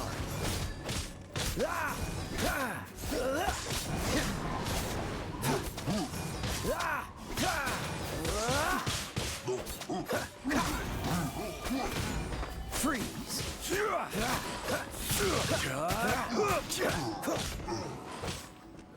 Cool it.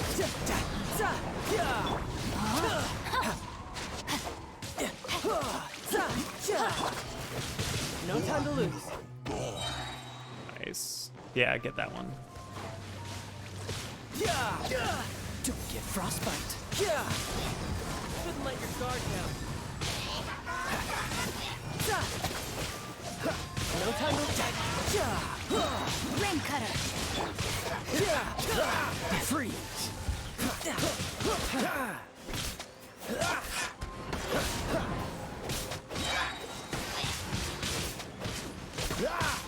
Oh, so sorry. Dodge this.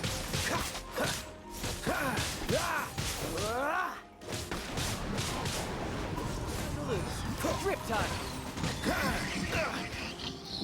Wait. What's the hurry? Body and mind.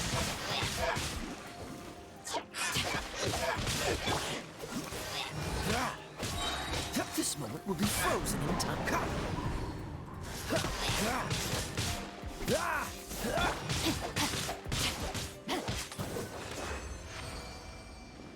Time to act.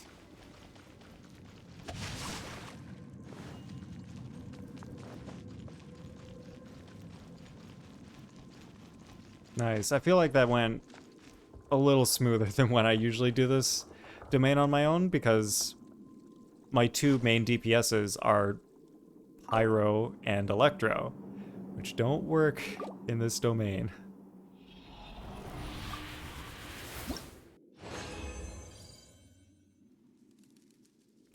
Cool. All Lava Walker.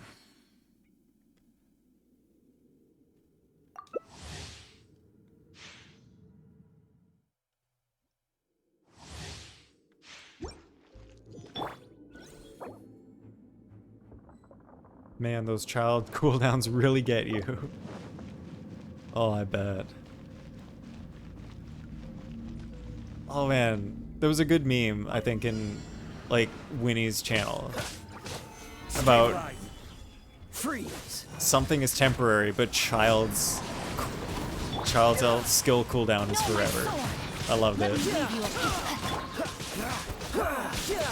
Brace yourself. This is gonna hurt. This. Oh, so sorry.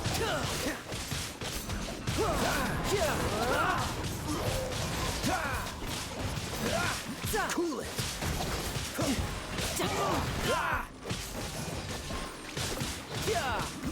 Free. Bring it on. Stabilize. Witness the power. This one will be frozen in time. You can run.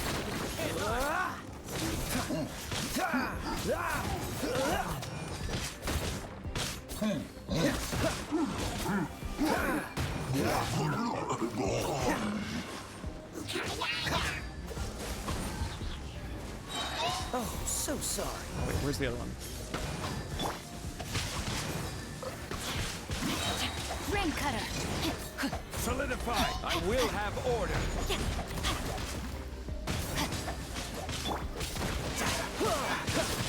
Shouldn't let your guard down.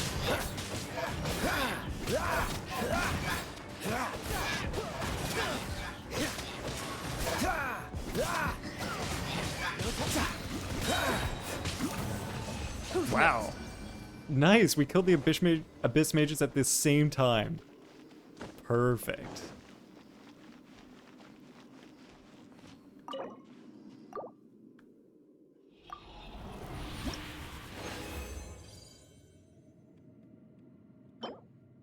And just some not great feathers.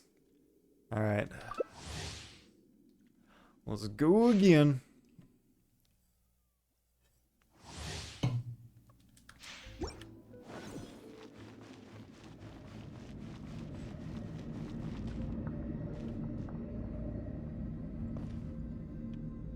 Does the hopping actually, does the hopping actually make you go faster? I'll give you a second to type before we start.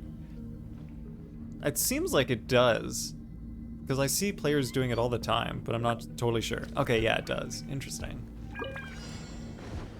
This moment will be frozen in time. Dodge this. Rain outlines your fate. Witness the power of Gugwa. Switching back to Twitch, no censorship. The censorship in Genshin is just ridiculous. Like, Brace yourself. This is gonna hurt. the smallest thing that's not even actually something that needs to be censored, it just constantly gets censored. Like, they even censored the word bot. Like, as in robot. Like, what? Rain cutter.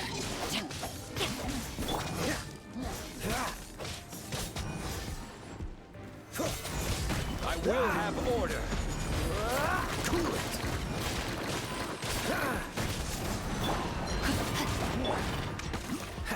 Dodge this. This moment will be frozen in time.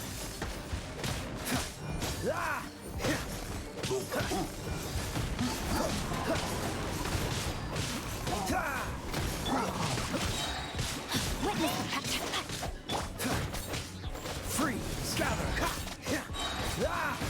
Oh, so sorry.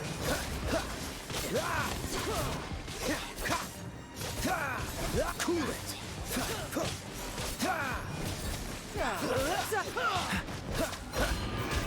Oh, let me kill him before he... Rain outlines your fate. Oh, I didn't get him. Let me weave you a... Don't get frostbite.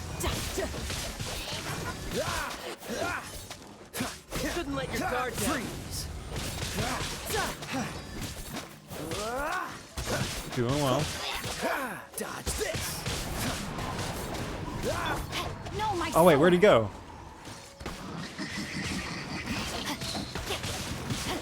Freeze. What's the hurry?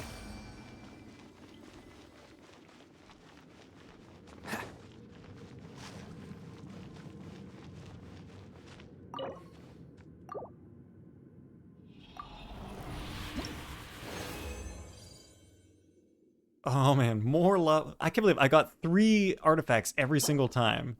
And so much lava walker. Damn the Abyss Mages and their teleporting.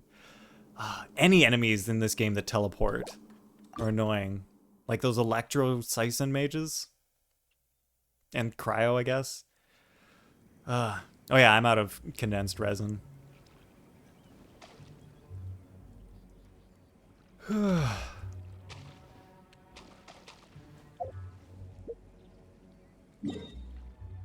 Got you. Man, let me just build up a couple more.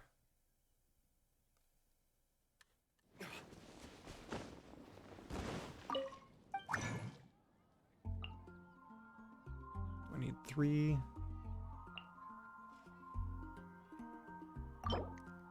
I might as well go for it. Puts me at 17 resin left, okay.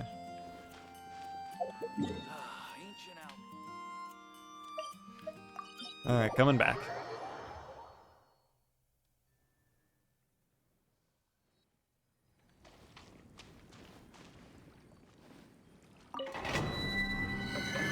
It's already been an hour and a half. Are you... No, wait, longer. I wonder what the rest of the Harbingers are up to. Plotting and scheming on an ever grander scale, no doubt. I guess 2.5 hours for you. Yeah, my stream says it's 3.5 hours long now. Do you need to go soon?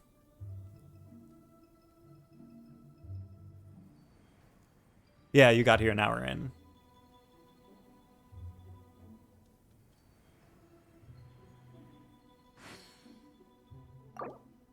No, just surprised time went so fast. Okay. Yeah, so here's the plan. Wait, why can't I pick Kaya? Oh, you must have had Kaya out, and that's why I couldn't pick him. Oh, they should have better feedback in the UI for that. Ooh, bringing out fish. Your C6 fish? All right, I want to see what the Prinzessin can do here.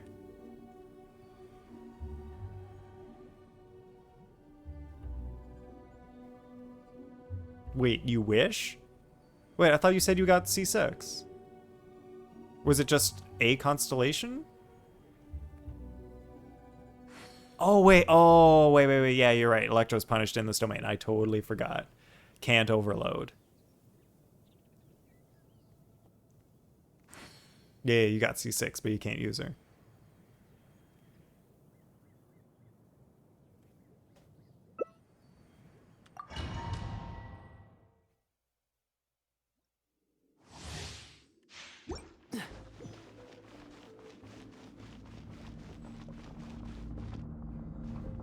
Yeah, so as I was saying, the plan is to use the rest of my resin and then do my first raid.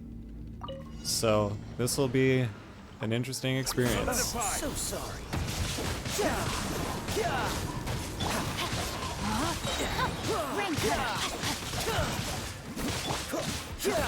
Brace yourself. This is gonna hurt.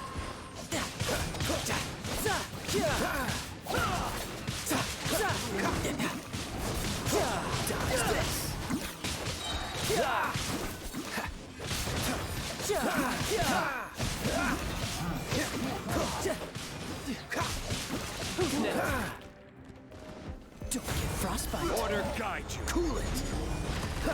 Let me leave you a burst. No, my sword.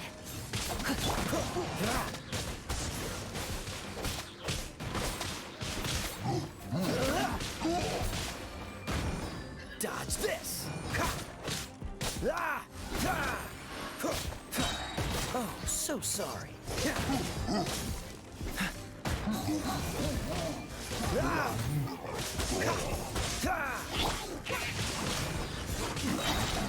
Witness the power of good. Cool it.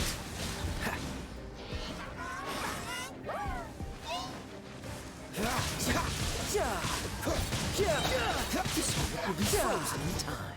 Shouldn't let your guard down. Wow, you broke through his shield so fast. That was awesome. Freeze. Let me leave you a burst. Dodge this. Don't get Frostbite. Who's next?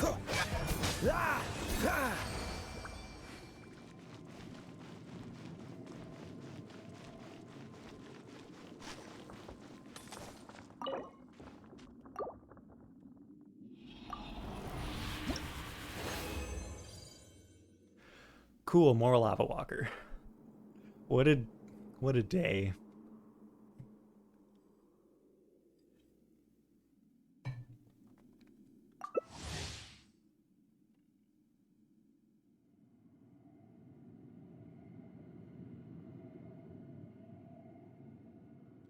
Before you do your raid, you want to hit up that other pyro domain so you can show me C6 fish. Sure. Yeah, we can leave here. I don't mind at all.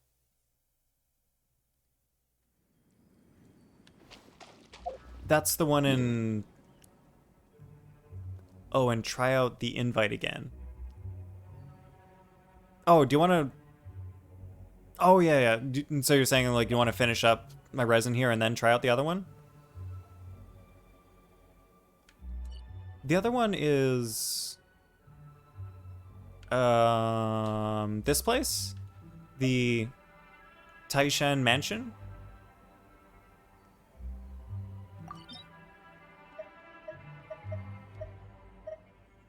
Yes.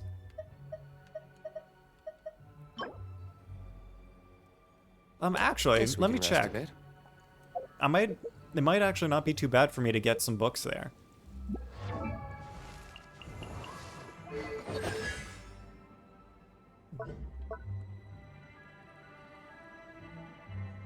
Oh, I've only got 2 gold books? Yeah, because those books I can use on Xingqiu.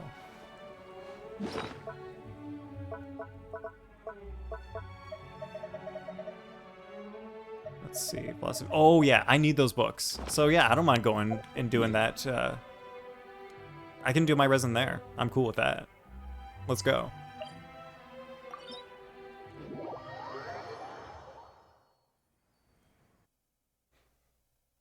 Gotta get Xingqiu's talents up a little more. Why not? It's worth it.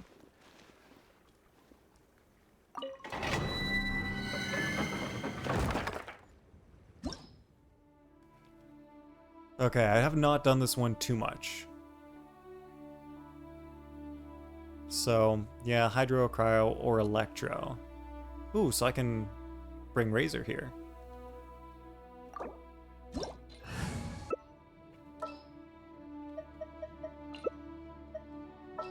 And probably Xingqiu?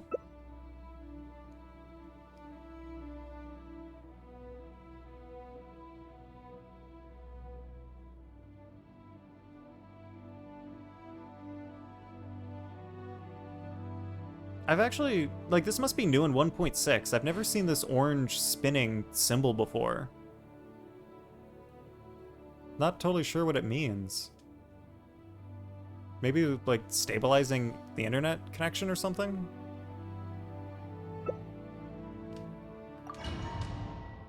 Ready to go.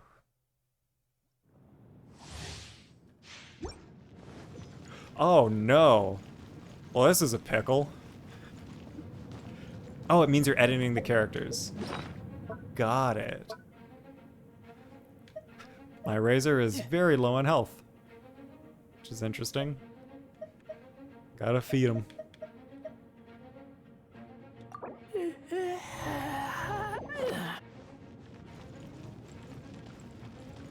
Okay.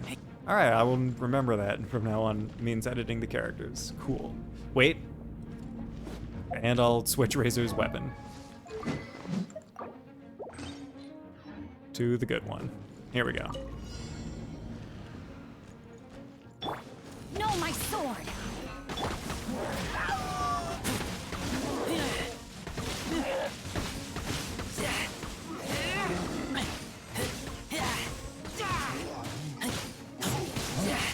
Shouldn't let your guard down.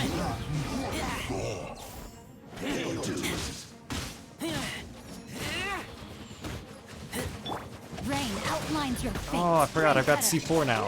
So I gotta do that the other order. No time to lose.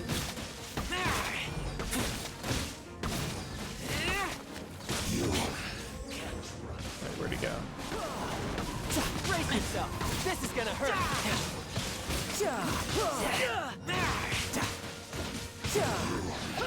Who's next? Dang.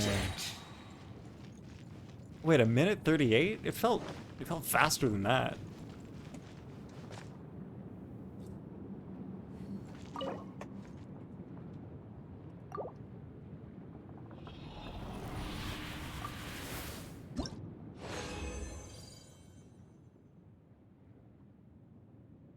Ah, 4 and 4. No golds this time.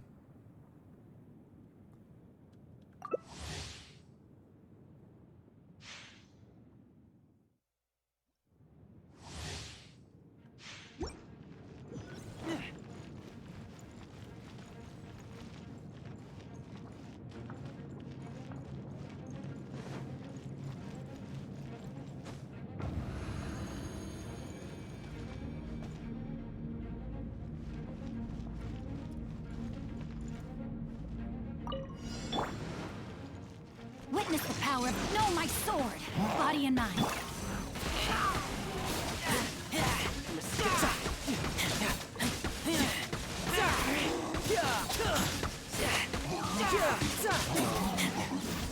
All right, I like the speed we're going at. This is looking good. Let me read you a verse.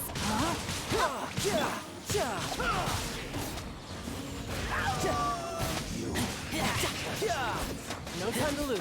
Brace yourself. This is gonna hurt. Odds reveal vice. Nice. What is the clear time? A minute 10 seconds. All right. That is. I think that's actually the fastest we've ever done a domain. Because in the last stream, Lithy said we completed one in 56 seconds, but it was actually a minute and 26 seconds. So a minute 10 is a new record. No, yeah, so I rewatched the VOD of the stream. It turns out it was a minute 26. I think 56 seconds was like the time remaining within the domain. That's probably what Lithy saw. Yeah.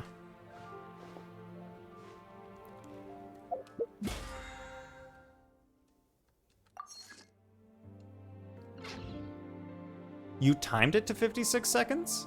Huh. I don't know. It said that's what the clear time was, but maybe we can go back and watch it. I am out of resin. Is there anything you want to do before we head out?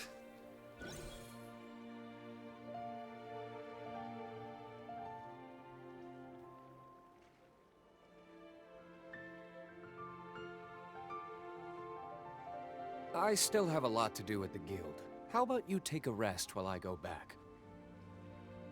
I created another universe. Nothing in and particular. founded paradise for All right, cool. official and the Prinzessin de Prinzessin Divert. All right, yeah, so let me figure out how to do this raiding thing.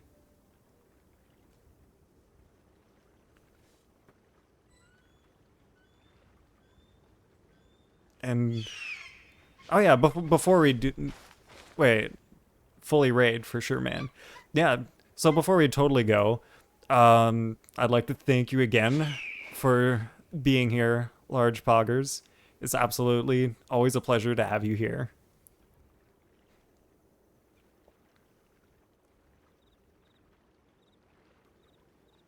Okay, so I guess I just press the start raid button. You should really bring the Knights of Favonius with you next time. Okay, it's timing down. Here we go. We've got not much time left. So thanks again for coming, Large Poggers, and hopefully I will see you soon. Oh wait, no, now I can press the raid now button. All right, cool.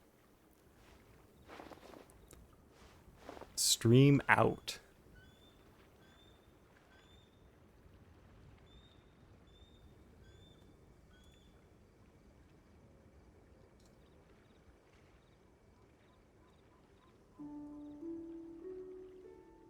Guess we can rest a bit.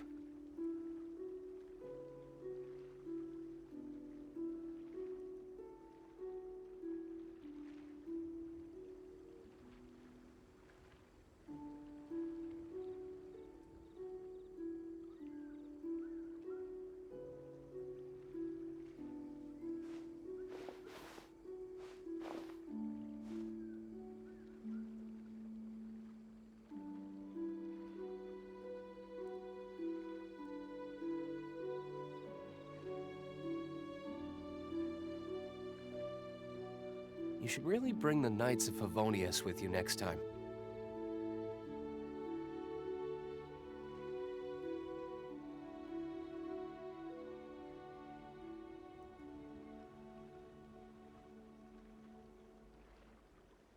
No, what?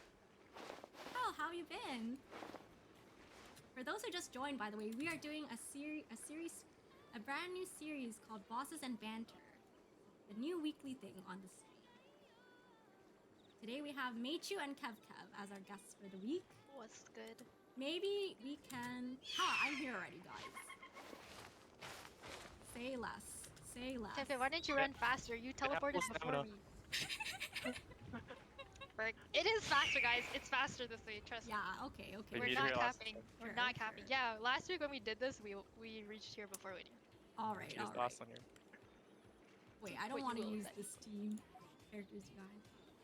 Nathan, we just started. This is our first boss. Our first boss is Wolf, and the banter has just begun. We're actually Guess we can rest a bit. I'm scrolling up to answer some questions that we got from chat earlier. Oh yeah, sorry, we didn't answer any yet. My bad. So I saw one from Enquistao. Is Kevin single? Kappa. Is this someone that you know? Is this someone that you guys? No, wait, no. They came from Transcendence's raid. Sorry. I apologize. We can know them. Wink, wink, nudge, nudge. So, Kevka? What's the verdict? Am I single? Yeah. Yeah.